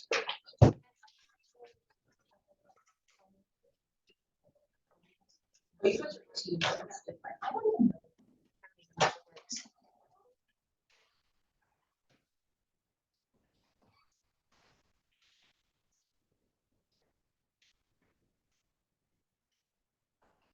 Hey, I see the word. Bye. Do you wanna take pizza? Okay.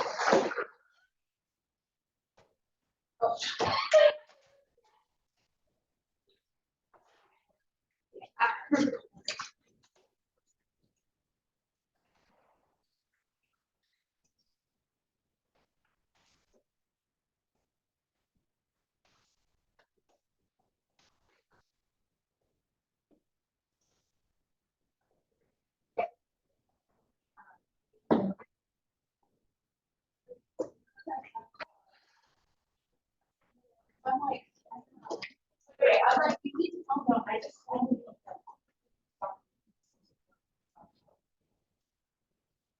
That's all right.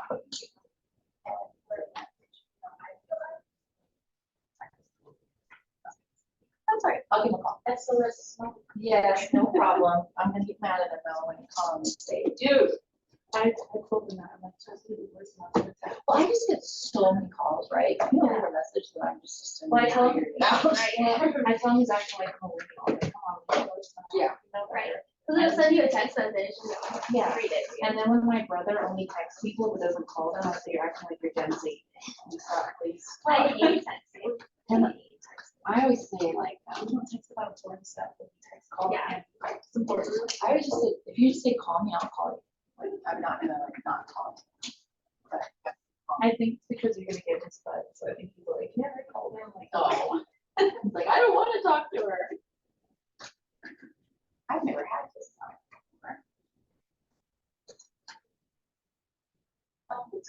I'm right to that. They have to go like each one. I'm ready back to that.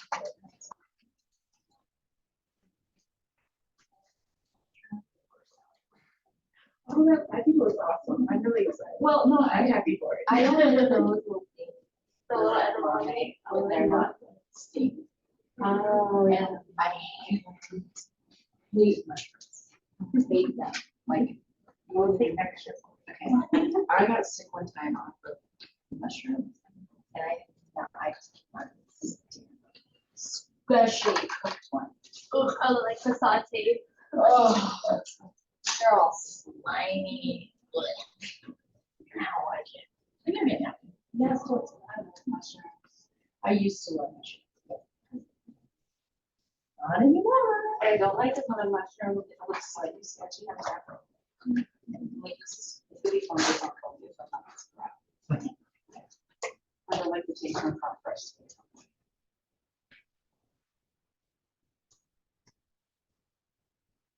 But you know what I do love? Black olives. Oh, yeah. I eat me some black olives. Like, And olives. but I usually get black olives on my pizza. And they put so much on it, and I'm so excited.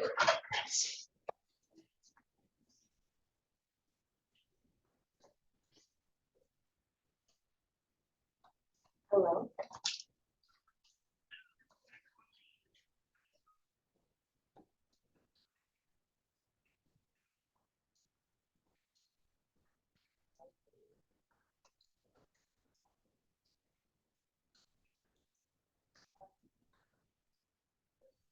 good follow.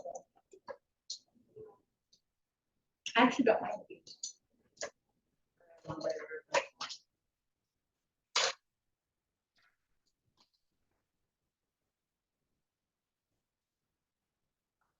Are you guys learning or am I boring the crap out of you? Oh my God. Learning. I gotta make sure to jot them. They'll be listening. Oh, make sure. Okay, better. I know. Well, and it's hard because it's like, what do I print, what do I put out? Yeah. That's one thing I try to do with the printouts, is kind of jot things down, so when we go through later. So, Tomorrow I'll bring you lots of stuff.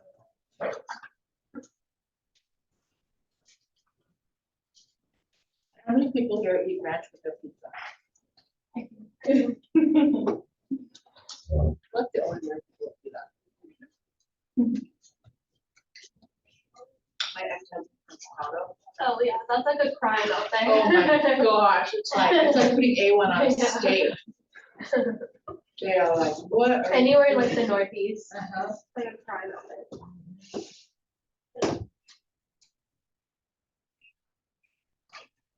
Have you had your own stuff? Yeah. Well, I love my ranch with my pizza. Mm-hmm. I just don't do it, because I don't want 10 million calories.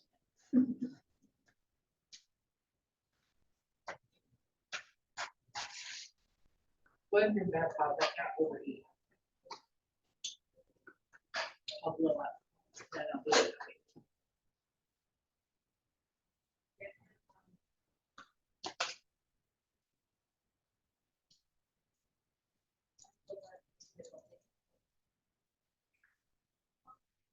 Yeah.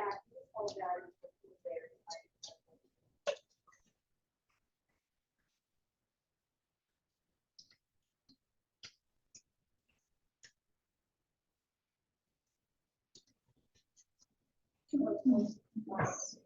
They're not here.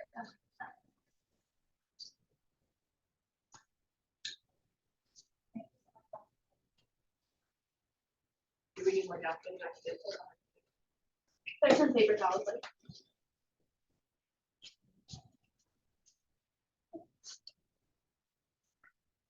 It's funny though, the things, right, that you think you know that you don't know. It's like you have this idea. I know I don't know much.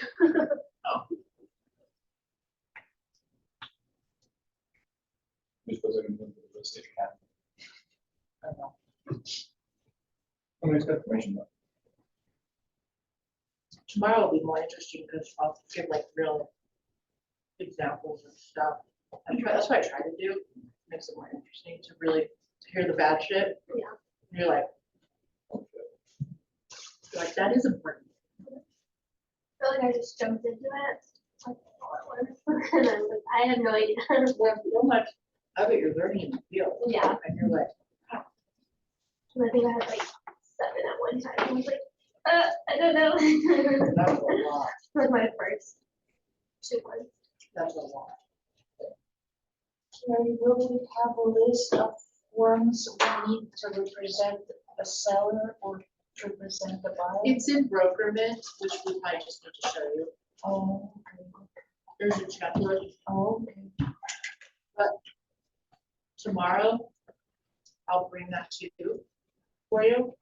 But when you're in Brokerman, it's nice because it has the list and then you just upload them. So you know it says right there like what you need.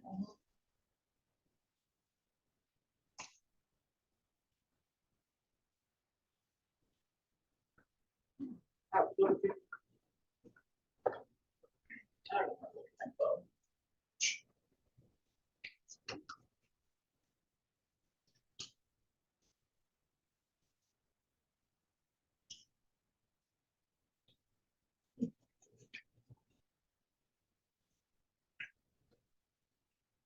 I only have one text message.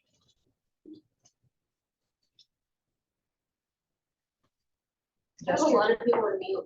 It's mute. I don't. I have everybody on. Every group chat, everybody. If I had my ringer on, oh my god, that would, I'd be You in just have a headache. a crazy zone. That's happened to topic. when we were on the lake, obviously I didn't have my phone. So half the way driving up there and then we were on the lake, I didn't have service for probably like 4 hours.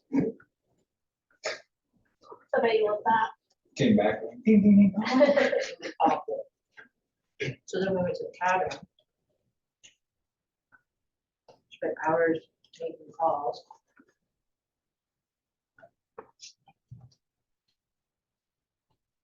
But I'd rather make calls up there. Here.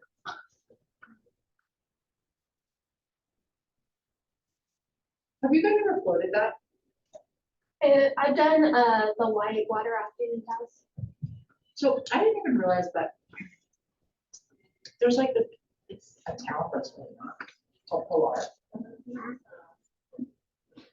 About 45 minutes from the ski valley. I'll turn left there. Go pretty far, and that's where people park and get in with inner tubes. It's super chill, and the water's like barely moving, right? So I'm like, anybody could come up here with inner tubes and just float. Yeah. And bring beverages or whatever you want. I was like, I'm gonna do this more often. Which place is that? Pilar. It's outside of the Taos Ski Valley. It's a town, but it's like seriously not a town. It's kind of coming.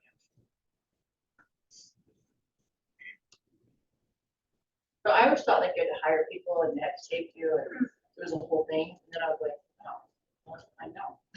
I've done it in Corrales, where like the drop off is in Oh, Corrales, yeah. and you go to Paseo and Alameda area. I know what you're talking about. We used to do it all the time. I went to New Mexico State and we just would float. And obviously extracurricular activities, but it was a good time. When I was in college, we would go to Austin and do that little, and there's I'm so- hundreds and hundreds. Ah, Mhm. But it's experience, it's fun, it's a lot of Fun in the great moment, people. yeah. Everybody's sharing their drinks and tying up together. Yeah. And meet all kinds of people. And by the end, you're like best friends and you gotta talk again. Mhm. I'm gonna call you. So much fun. It's like the girls' restroom when you're drunk, you just like, Yeah, you're like, you're so pretty. Oh my gosh. And then, like, the next And then day, you you're like, never. I did that out a concert. Which concert was that?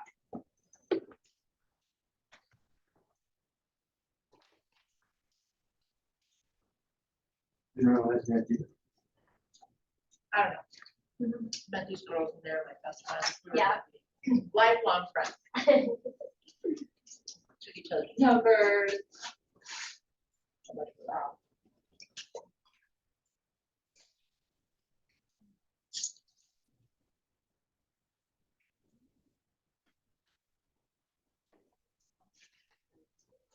Yeah, we put that pizza away. Yeah, we should. Usually we always have extra food.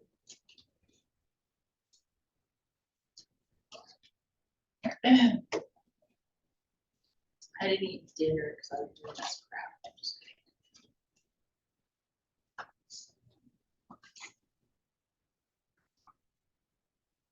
My daughter was like, no, let's hang out today, because I got back and she was at Navajo and I was like, all right, cool. And then I just worked the whole time and she's like, you suck. And I was like, I go, this is what I do, babe, to pay for all your crap. If you don't want to do anything, I won't work. How about that? Your turn.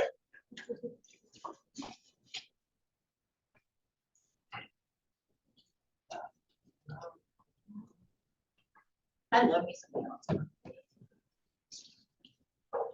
My ex-husband from Chicago, he just cannot do it. He's like, this is the worst thing he's ever had.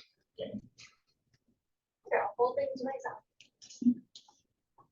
I will say though, that pizza, I'm Northeast, from New York, Chicago.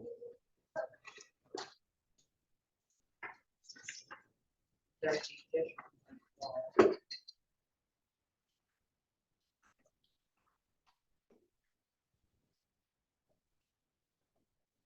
in New York as much, like the pen pizza.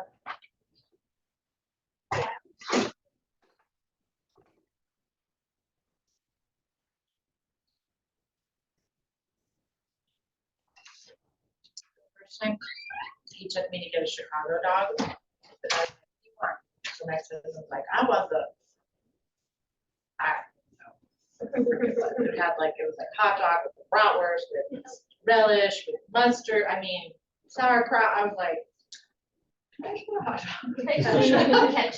dog? And the guy looks at like, his name's Joe, looks at Joe, and he just looks at him, and Joe looks at me, he goes, I'm so embarrassed right now. Well, I don't like any of that. Matter of fact, you're looking at eating a hot dog. I don't even want a hot dog.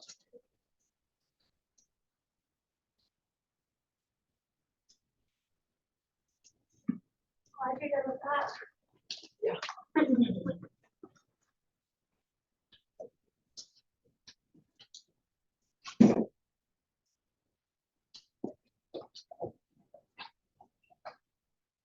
Those are cute jeans, where those from? Abercrombie.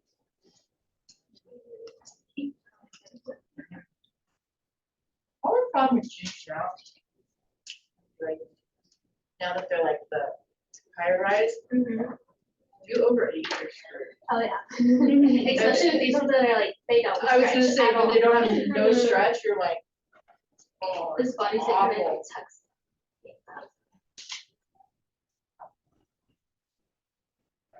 So I like them, but Especially like, I'm fine sandy. are you gonna eat your food? Yeah, We put away that pizza. yeah, there's one, so you Oh, can. no.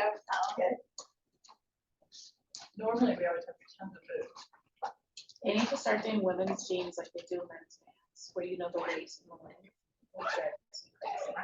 It's so hard for us to find pants that go online. My husband's like, well, what's the weight and the length? I'm like, they don't do that. They usually go like You- short, short, long. Regular. Yeah, short, regular, what is that? What is that? mean? And short's too short for me, long's usually, I mean, regular is still too long, I was short with it. And then the sizes are different across like all the other countries or different brands. So why not just do the waist measurement I and the agree. length? That's universal. Get some tape Agreed. to make this towards your clothes. I know. Okay. I'll finish with these. I told you to stay with me a little bit. Yeah, thanks for lunch. All right. I'm coming behind you.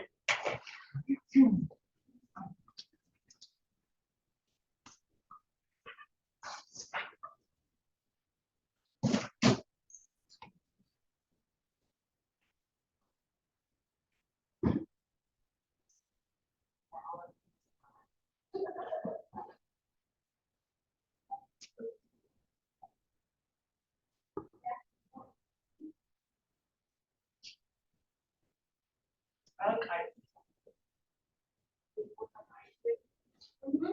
I ordered it. You did? Leslie, order an ice machine. I'm very excited. Oh. Okay. We are right on schedule. Okay. So, again, this is kind of an overview, right, of everything, so we're not like going like detail by detail, but I hope that this helped you a little bit as far as that closing costs go. Probably maybe bring your closing cost of being here tomorrow, because when we do the purchase agreement, it might help, I don't know. Couple of things to remember is, this is some probably right now. For real estate commission, we always have to pay gross receipts tax. It says in the listing agreement that the seller will pay the gross receipts tax, but there are times when the seller will not agree to pay the gross receipts tax. What happens in that situation? Don't we pay for it? You're gonna pay for it out of your commission. And then, okay, so that's one thing. That's a listing broker. Well, whoever's getting the commission, so buyer broker or listing broker. And you have to put it on that line, right, that they're taking GRT? Yeah. And then, of course, like the transaction coordinator too. So FHA, no matter what, day you close in a month, they're paying the full month of interest. So if you're supposed to close on the 30th and you get delayed to the 3rd, you just added a whole payment to your client's closing costs. Okay, be aware of that. The second thing to remember is what is paid in arrears, what is not. So when you go to closing, whatever day, if it's a conventional, well, if it's a buyer FHA too, and you close on the 15th, right? You're gonna have 15, whatever is left in the month, you're gonna pay interest on those days, whatever it is. Then you don't have a payment. Because your next payment is for the month prior. It's paid in arrears. So you're only paying, you're always paying for your before or back on your interest, except for when you close as a buyer, you're gonna pay that month, right? So if I close, let's see, what are we in now? September. If I close September 15th, I'm gonna pay 15 days interest of September. I am not going to pay an October payment. I'm going to pay my payment in November, but that's for October. Okay. The reason why that's important is when they go to sell and they have a payoff on their little statement, it's not going to be accurate because there's a whole payment there they're missing. Okay. So that's why you can't go off of what their payoff is, because their payoff does not include interest or whatever you're closing, right? So just be aware of that because they always give you their payoff and from there the payoff. You have to have the payoff and you have to have them call or title call and they say, we're closing this date. What's the payoff up until that date? If you get delayed, that payoff is going to change, right? Because you're going to pay interest on those days. Okay, so just be aware of that. Oh, what is a title policy reissue rate?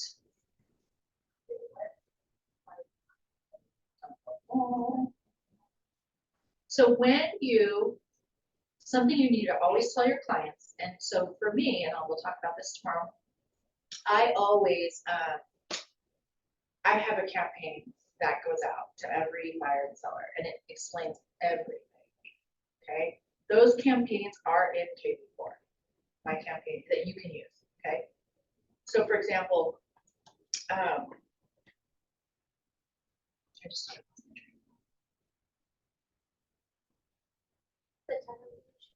thank you.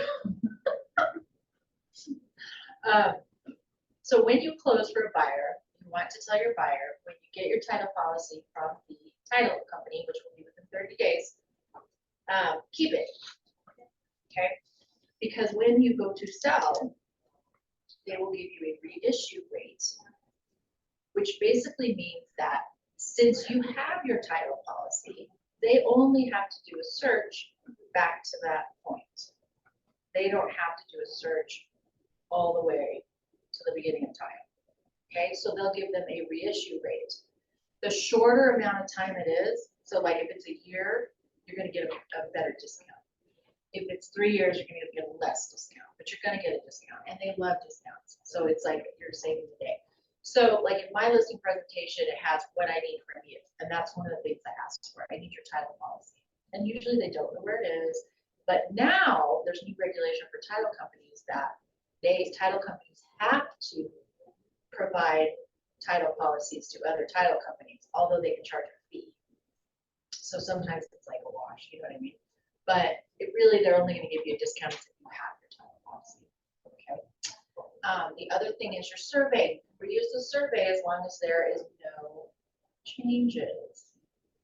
How many of you have seen or write in the survey section of your purchase agreement that a full survey can be used or accepted? Anyone? You? Do not write that in there. Okay? You do not, once you write that in there that you will accept a prior survey, your buyer does not have the opportunity to get another survey. You have eliminated that contingency. I mean, there's still a contingency based on that survey, right? But when you write that in there, the title company can accept it, the lender can accept it, but what if there's an issue that the title company or the lender's like, I'm fine with that issue, but the buyer's like, no, I wanna have it surveyed, but you now eliminated that. So don't put anything there. Once you do get the survey, if it is a past survey, make sure that they're, just look at it, make sure that it looks the same as what you saw.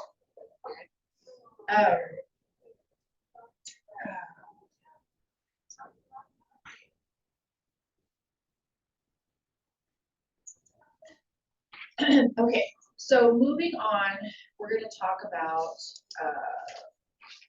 mortgage. Again, I'm not going through everything here. This is gonna be, we only have a half an hour, which is perfect.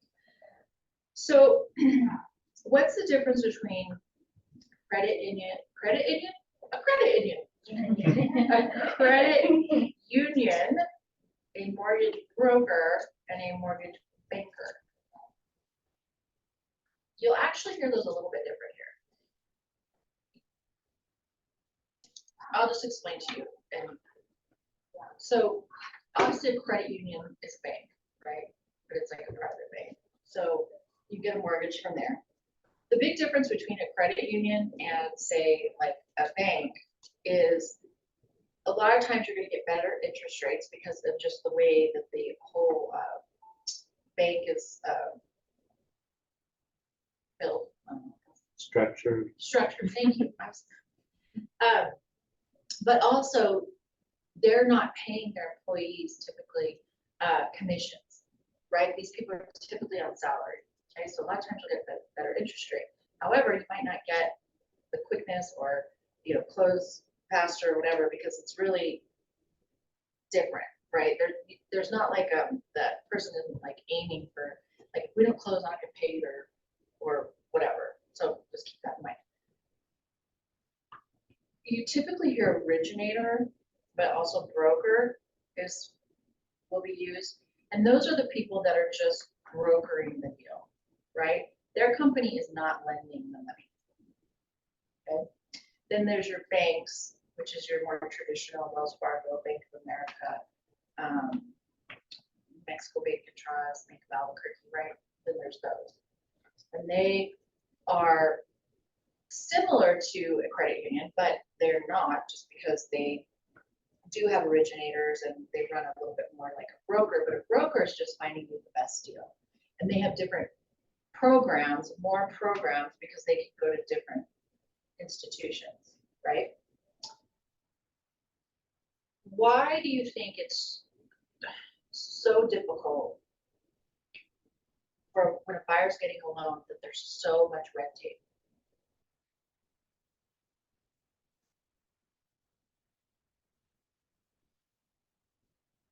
So there's financial. There's a lot of money involved. Because what they're doing is they have Fannie Mae, Freddie Mac, FHA guidelines, VA guidelines that they have to follow to get the insurance, to get the backing, to be able to sell the loan. There's all these things. The unfortunate part about it is that a lot of these regulations, I shouldn't say regulations, I should say requirements, can be subjective. And so sometimes you'll get an underwriter that you're like, what the heck are you talking about? Like example, I had one time where the pool heater didn't work. It's a gas pool heater. The underwriter called it out and said it had to be replaced. And I said, well, we're not going to replace it, but we'll cap it. And so it's a safety issue. No, not good enough. You have to replace it.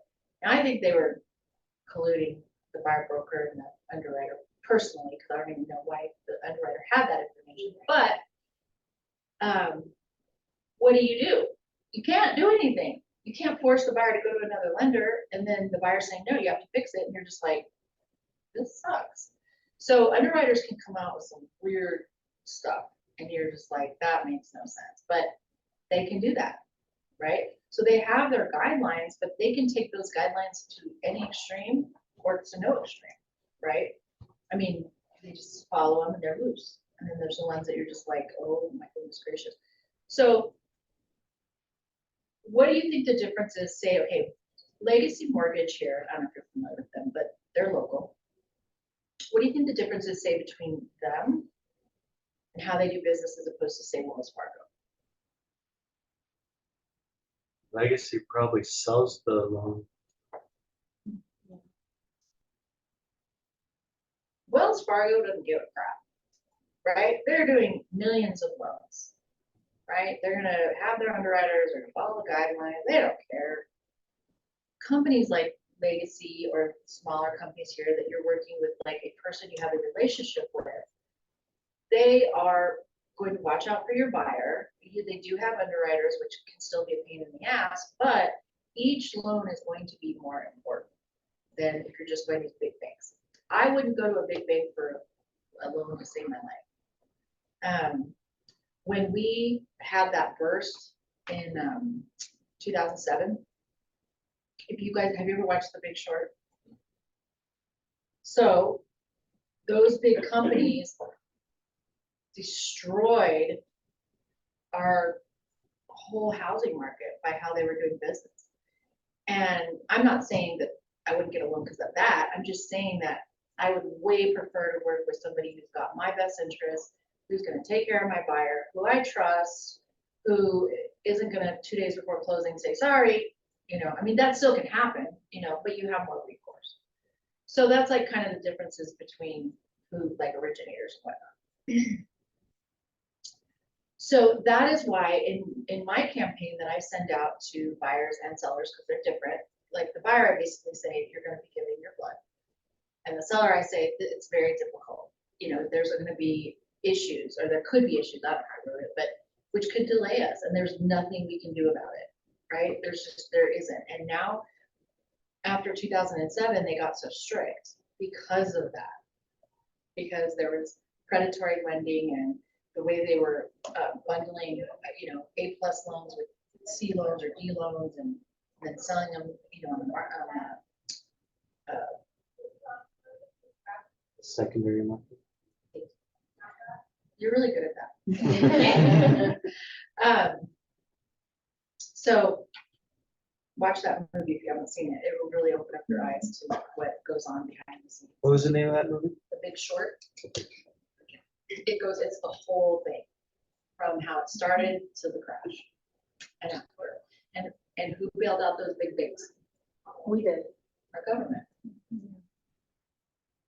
Good. A couple thousand dollars.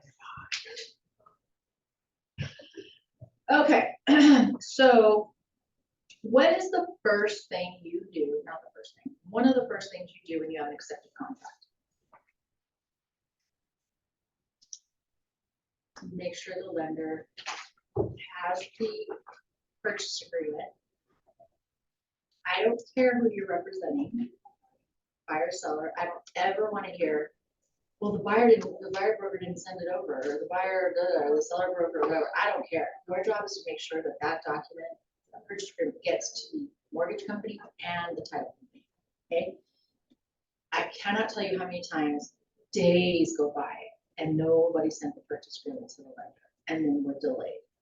And how bad do you think that looks on our clients, to our clients? Bad. So in my checklist, which you'll see tomorrow, that's one of the things it says. So I always would send the purchase agreement with a cover page. I think Christina, you guys do this because I think I talked about. With the cover page that has all the information, buyer's information, seller's information, inspector, just everything. Things have changed a little bit, and how, because it's been like 5 years since I really sold property. So I think things have changed a little bit, like with inspections and how things are done, but I just try to give all the information. I want to give more information than not enough information. Okay. Plus, I hate it when they start calling me for like people's phone numbers, or they're asking me social security numbers, and I'm like, I don't want to give that to you like that. I mean, I don't know that, like you call. But if I give it all to them from the beginning, you know, and basically they have all the information, that's gonna protect me too if something gets left off the closing statement.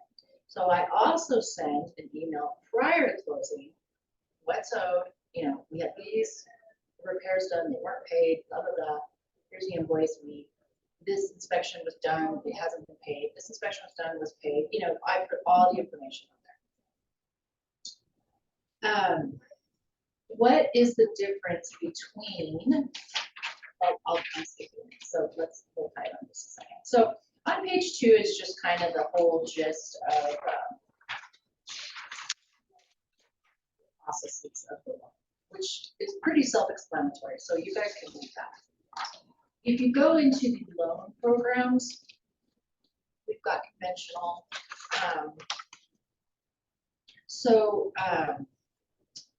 Let's just cover this a little bit because I think this is important to know. So the type conventional, the type of financing is the most common. Conventional financing options can start with a down payment as low as 3% of the purchase price. Keep in mind that with nearly all residential financing, when putting less than 20% down, the borrower will need to pay private mortgage insurance, PMI, which insures the lender in case of a loss due to foreclosure or short sale. Note that it is possible to have PMI. So this is the difference again between FHA and conventional. Conventional, once you have 20% equity, you can have that insurance removed. Okay? Removed from the loan with the property's loan to value ratio reaches 80% or less. Conventional loans require borrower credit scores to be 640 or higher. Loan amounts, this is incorrect. The 453 it's changed, I'm sorry. The jumbo loan, I don't even know what it is now. It's in the 5s. Fannie Mae, the Federal National Mortgage Association, and Freddie Mac, Federal Home Loan Mortgage Corporation, historically were private companies, but in the past few years they were absorbed by the federal government due to their losses, and the government's need to still have lending availability for consumers. Fannie and Freddie sell mortgage-backed securities to investors to obtain the funds needed for lending and create the guidelines and policies for which they will loan out these funds. Fannie and Freddie do not service these loans, meaning consumers don't make their payments directly to Fannie or Freddie.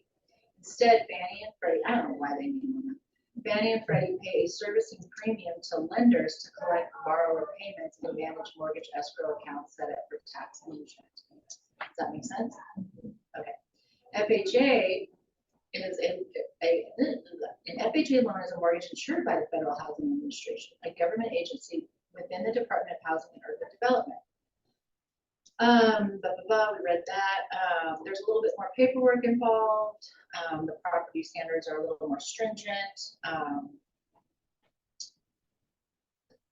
Just of it. The FHA just really came about just to help people get into homes. I think I said this before, that maybe didn't quite have the credit or the down payment. USDA Rural Housing, this program allows for 100% financing for borrowers who meet certain income guidelines for properties located outside of a larger populated city. So you can go online and see what areas fall under that. And those programs are really good, those USDA. And they're in weird places. Like I had one that was just like right in the middle of Los Angeles. You know, there's just this little section right there. Wow. Yeah. Veteran VA loans commonly. Okay. These loans are available to qualified military personnel, blah, blah, blah, blah, 100% financing. So the thing with VA, what they do is they allow you to do 100% financing, but you do have a premium that you have to pay. And it can vary depending, or it varies depending on the amount of the loan. So with VA, you pay it up front. And this is basically called a funding fee, but that's kind of their insurance sort of, like that. It's not, but it's kind of what they're saying is we're going to collect this money to kind of protect us because we're giving you 100% financing. VA, so the total, and that 453 is not correct on that either. So VA does not have limits anymore. So you can have 2 VA loans that don't, well, there's no, you can't exceed anything now, but like, my cousin had a VA loan, he got divorced, she kept the loan and he bought another house from his VA. So there are options out there in those types of situations, but it really, I think, comes down to the relationship, but I'm not 100% sure on that. So super happy to share that. So there's no one else. Plus I'm talking. There's like a limit. Like a dollar limit or the, Like a dollar limit to like how many we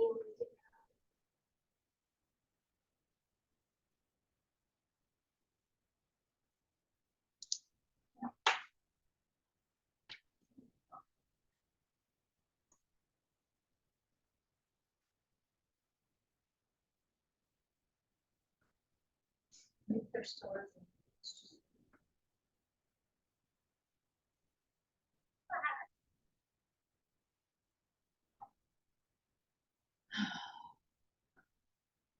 Heaven forbid.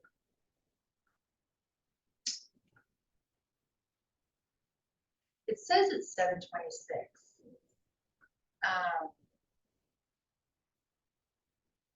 but that is like 800. Last time I checked. Here, and then here it says million in. I really actually don't know the answer to that. I had thought that they had gotten rid of it. That's what happens when that stuff happens. You don't know. Jumbo loans are obviously the limit. Like I said, it's in the 500s, and then what happens is they feel that those are just more reasonable. And so you're typically going to have a higher interest rate than going to require more down, although they've gotten way less strict on the down payment on that. And so you could do a jumbo of 10% down. I've even heard of 5% down, but that's pretty rare. And the interest rates are going to be a little bit higher. Portfolio loans, the loans basically above all have uniform standards. Portfolio loans are often made by local banks or credit unions using their own funds and thus do not necessarily have to meet all of the guidelines required for mortgages. So you'll hear lenders say a portfolio loan, and what they're saying is that's a different program, or the requirements are different, and so it's a portfolio loan. So it's basically an investor, which could be a bank, could be a credit union, could be a personal person, that is lending money and does not have to follow the same requirements with Fannie, Freddie, FHA, all that kind of stuff. So they call it portfolio loan. Private mortgage, private money loans, those are just loans from individuals that are just lending their own money. The reason why you can have a independent person do a portfolio loan is because a lot of times there's people out there that lend lots and lots of money, right? And they have all these portfolio loans. And then there's like private money, which is just like a person who goes to and say, I borrow money, and borrowing will pay this and lots. So it's completely private, okay? Rehab loans, I don't know if you've heard about these, but that's basically where you find a home, needs work, you get it appraised, and then they reappraise it according to the work that you're going to complete. And then that difference between the initial appraisal and what it appraises for, is the money you can borrow to rehab the property. Typically, they're going to ask for how much you want, and hopefully it comes in so you can get that much, but that doesn't always happen, right? You could say I want 40,000, but it doesn't come in 40,000 over the appraisal. These are great loans, though. sounds awesome. Yeah, They're really, really good. Burgundy, my best friend, she just did one, and it was awesome. She did the whole house. Now they are strict and stringent, and you need to make sure you're working with a contractor and knows what they're doing. Because they have to work directly with the lender. And typically there's a third party that steps in after it closes that manages the money and has that relationship with you and the contractor. And there's draws, they give out certain money, but the contractor has to be able to send invoices and that kind of stuff. And then there could be change orders. There's like a whole thing with it. Yeah, even the, as we were just going over that, not too long ago, but the contractor has to have a certain license or a certain certificate even to do those They just type have, of loans. they just have to They have, have to go to like classes and, they just have to be a GB. just like. Yeah. Oh, okay. What type of company is that third party company that does the draws? and does all that? I don't know, the one that Burgundy had, I think it was just a third party that the loan company had hired to do that part of it, because I don't think that they were part of the loan company. But maybe they could be too, I don't know. Would you like title? What was that? Would it have to be like through the lender? So could it be title or? No, have to be the lender, because they're lending the money. Yeah. So they're gonna oversee it. It's like a construction loan, right? You're basically saying, I need this much money to do this. And then they're gonna give you a certain amount of money when certain things are done. But of course, just like with the construction loan, just like with a rehab loan, they just have to be a licensed contractor.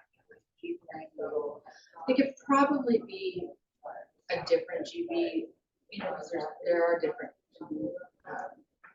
that you get licenses that you can get, but I don't know exactly if that's different. But you don't have to take. Now, could one lender require that their contractors that do rehab loans take certain classes? I suppose so. I've never had that, but I don't know. Now, question, is that rehab loan, is it rolled into B loan? Okay. Wow. Yeah. So basically, you're borrowing the money to fix the house. Yeah. Right. And you're bringing it up to the value. Decide on. They'll give you up to like X amount of percent. Right. 10% over the Right. appraised value. Like Burgundy, I think she got like 40 grand. And so then she got draws as she did the work. And then they go to the property and inspect it and make sure the work's getting done, that they're not lending money on things that aren't getting done. And then at the end, they just like finalize everything. Okay. I'm gonna go over this part really quick because it's important. So back in, I want to say 2012, maybe, I can't remember. The government put in place what they call TRID. And basically what they did was they started regulating more of what the lenders did and what they were required to do, what they were required to disclose. Because what was happening was they were being told this is your interest rate, and then 3 days prior to closing, 2 days prior to closing, the day of closing, they're saying, oh, no, your interest rate went up. And there was no recourse. You either didn't close or you just accepted the interest rate. And that happened in my client. I had one client that happened to, it was crazy. And she ended up buying the property. She was like, what am I supposed to do at this point, right? So they came in and they said, now you have all these requirements. For example, the 3-day closing disclosure, that's true, right? The initial closing disclosures, initial disclosures that have to go out with, I think it's 3 days, that's true. So all these things happen under TRID. If you're really bored someday, just look up TRID. It's super boring, but actually it's pretty interesting because there's so many things you don't even realize are required that they have to do. But all those little nuances that bug you as a broker that you're like, ugh, you know, or a buyer, that's all typically TRID. But that really was a good thing because that helped us to stop that predatory lending. And when they have their initial disclosures, when they give those initial disclosures and you go to closing, they can only be 10% off of those initial numbers. Okay, so if they're off more than 10%, they have to fix it, right?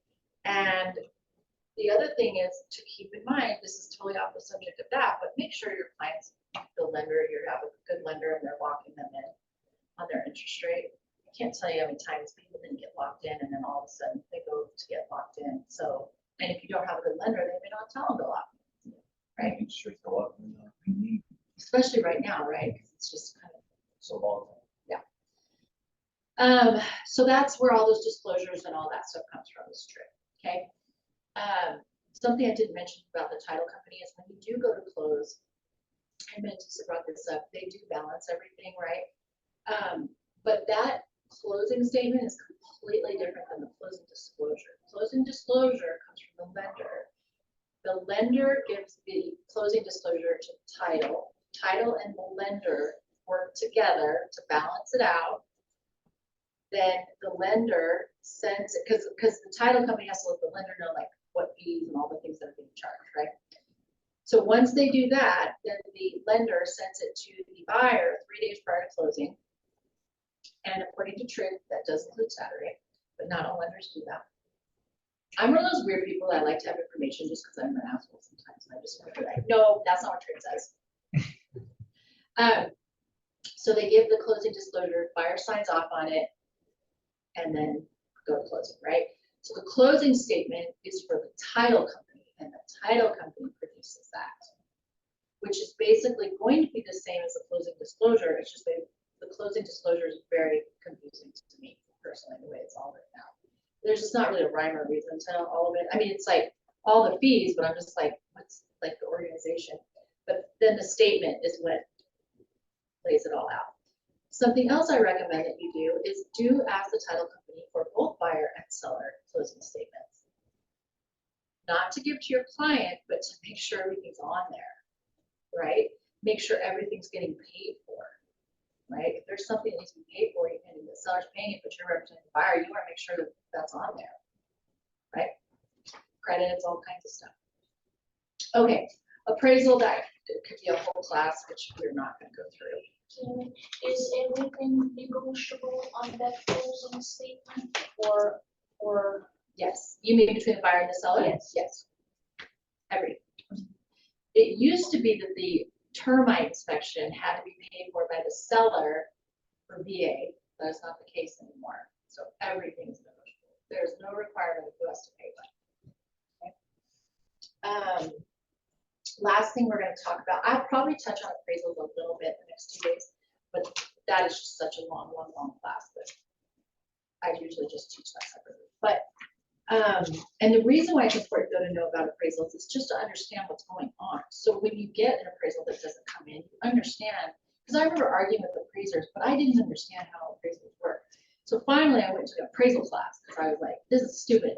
Like, why is my, like, how I view this so different than how you view this? And then once I understood it, I was like, oh, okay, that makes total sense. Like, I could probably do an appraisal at this point in my life.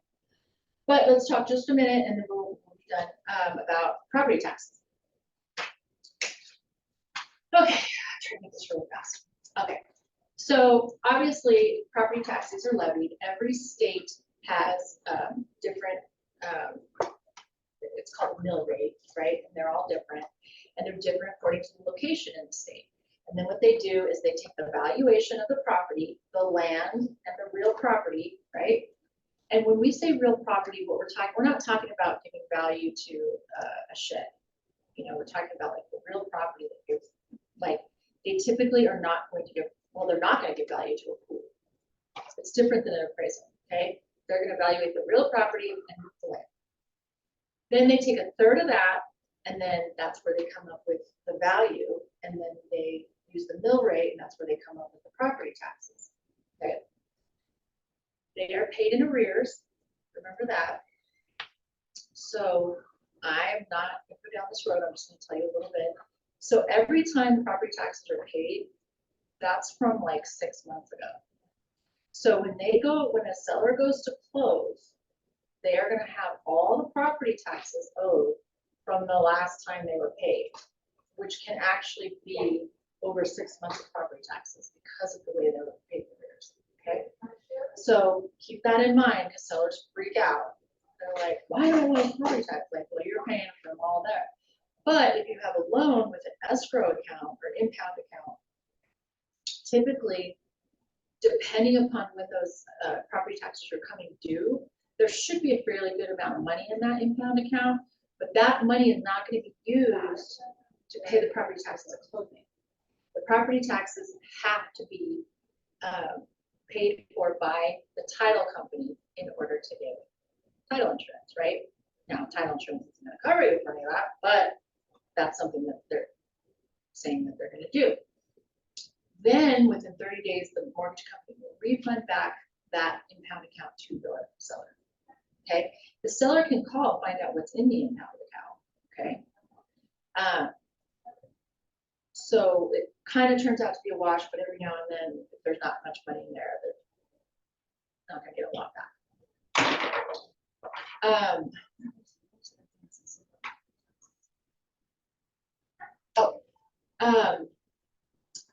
Be cautious with new construction, because new construction is going to be assessed vacant land. There's no way it's been assessed yet. I mean, if it's like they just built the house, there's no way it's been assessed yet as real property, right? So what's gonna happen when they assess it with the house? It's gonna go way up. So what you want is you really want that lender to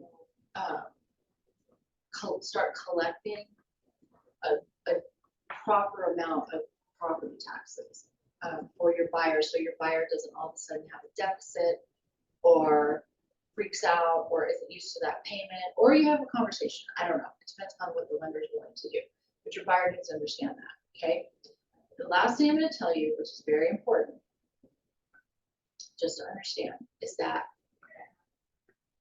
property tax value can only go up 3% a year. Value, not property taxes, the value can only go up 3% a year. Except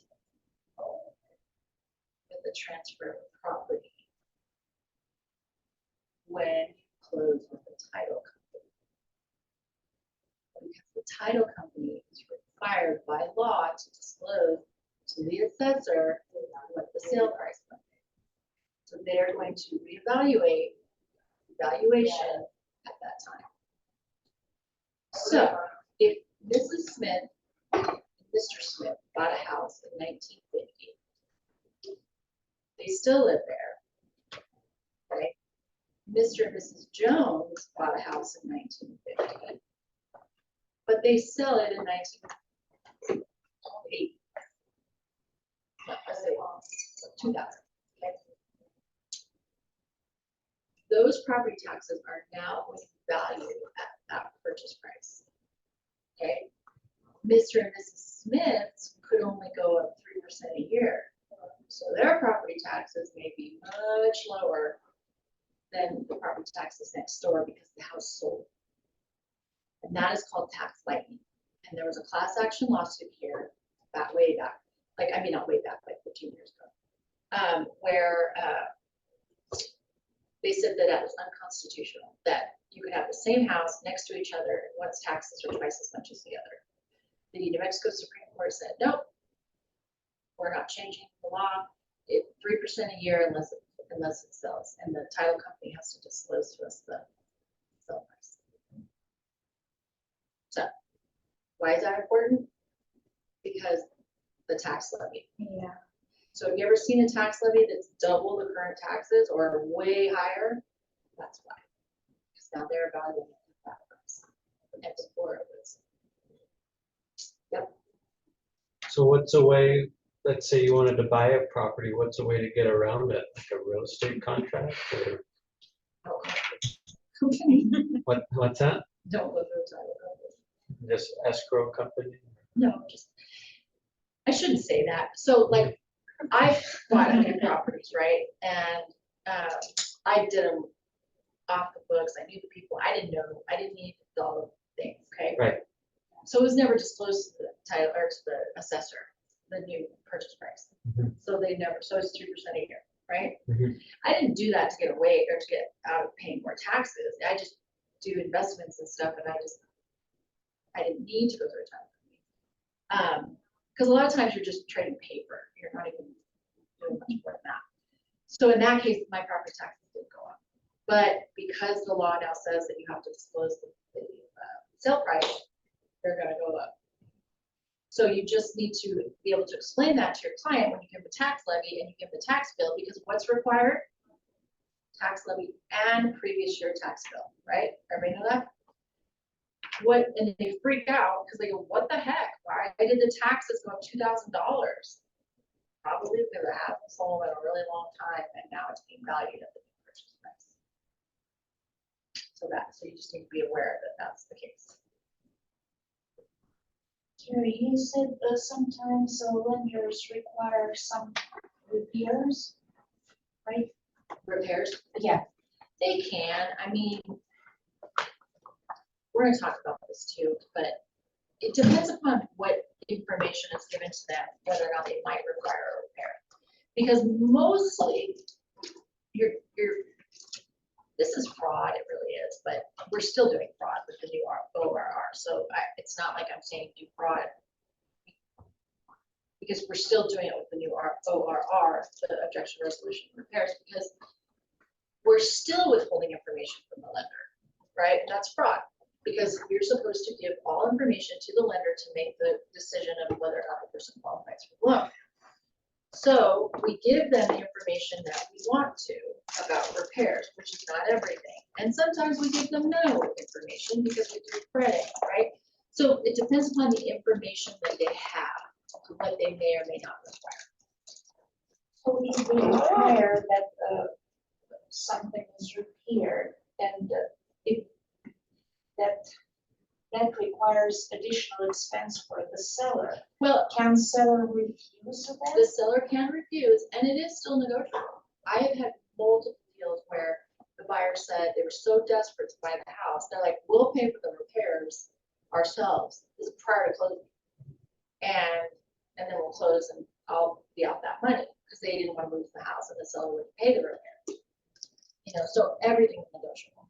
If the lender's just saying, we're not giving the loan without this repair, you guys figure it out. Oh, 3 minutes over. I did so good. I don't want to know. Huh? It's 12:31. Oh, only 1 minute? Yes. I took it talk. That's why I had a syllabus. I was like, I have to stay on schedule. Because you guys are dying if you're here longer than 3 hours. That's true.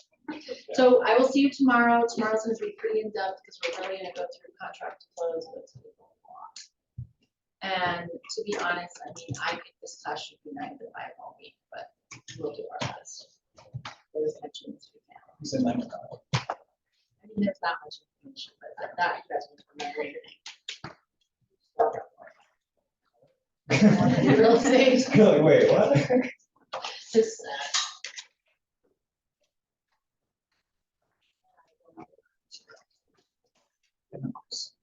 I first like Friday, so that's why I kind of listen to all the this podcast stuff.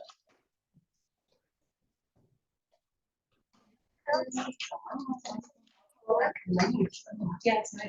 Good, how are you? about that.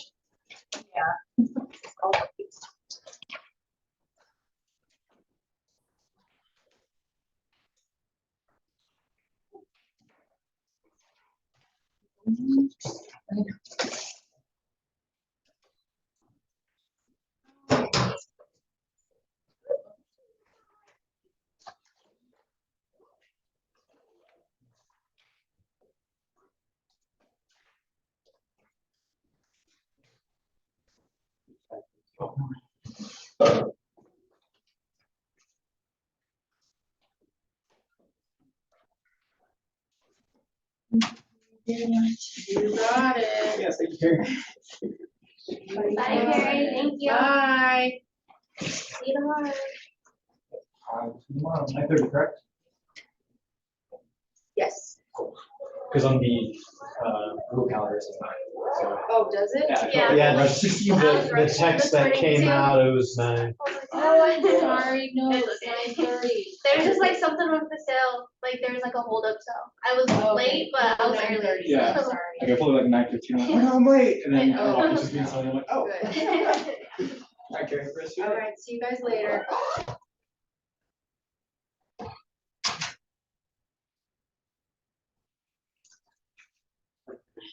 See you later.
Okay.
Ooh.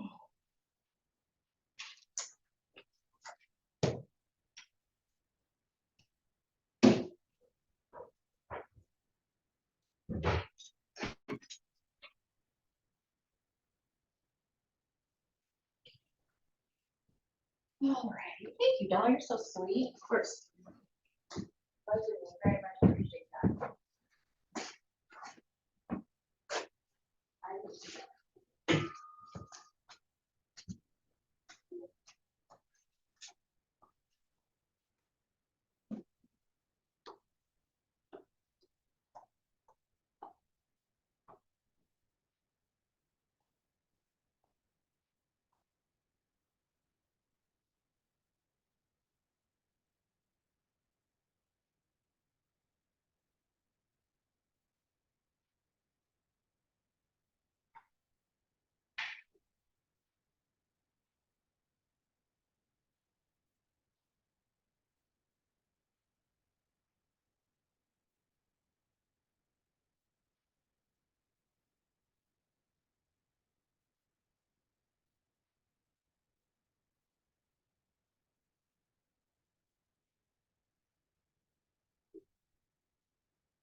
That's what, I forgot what I was doing.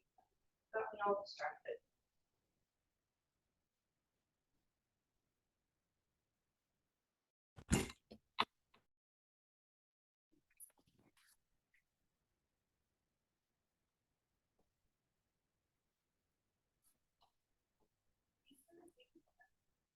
I'm sure people will be happy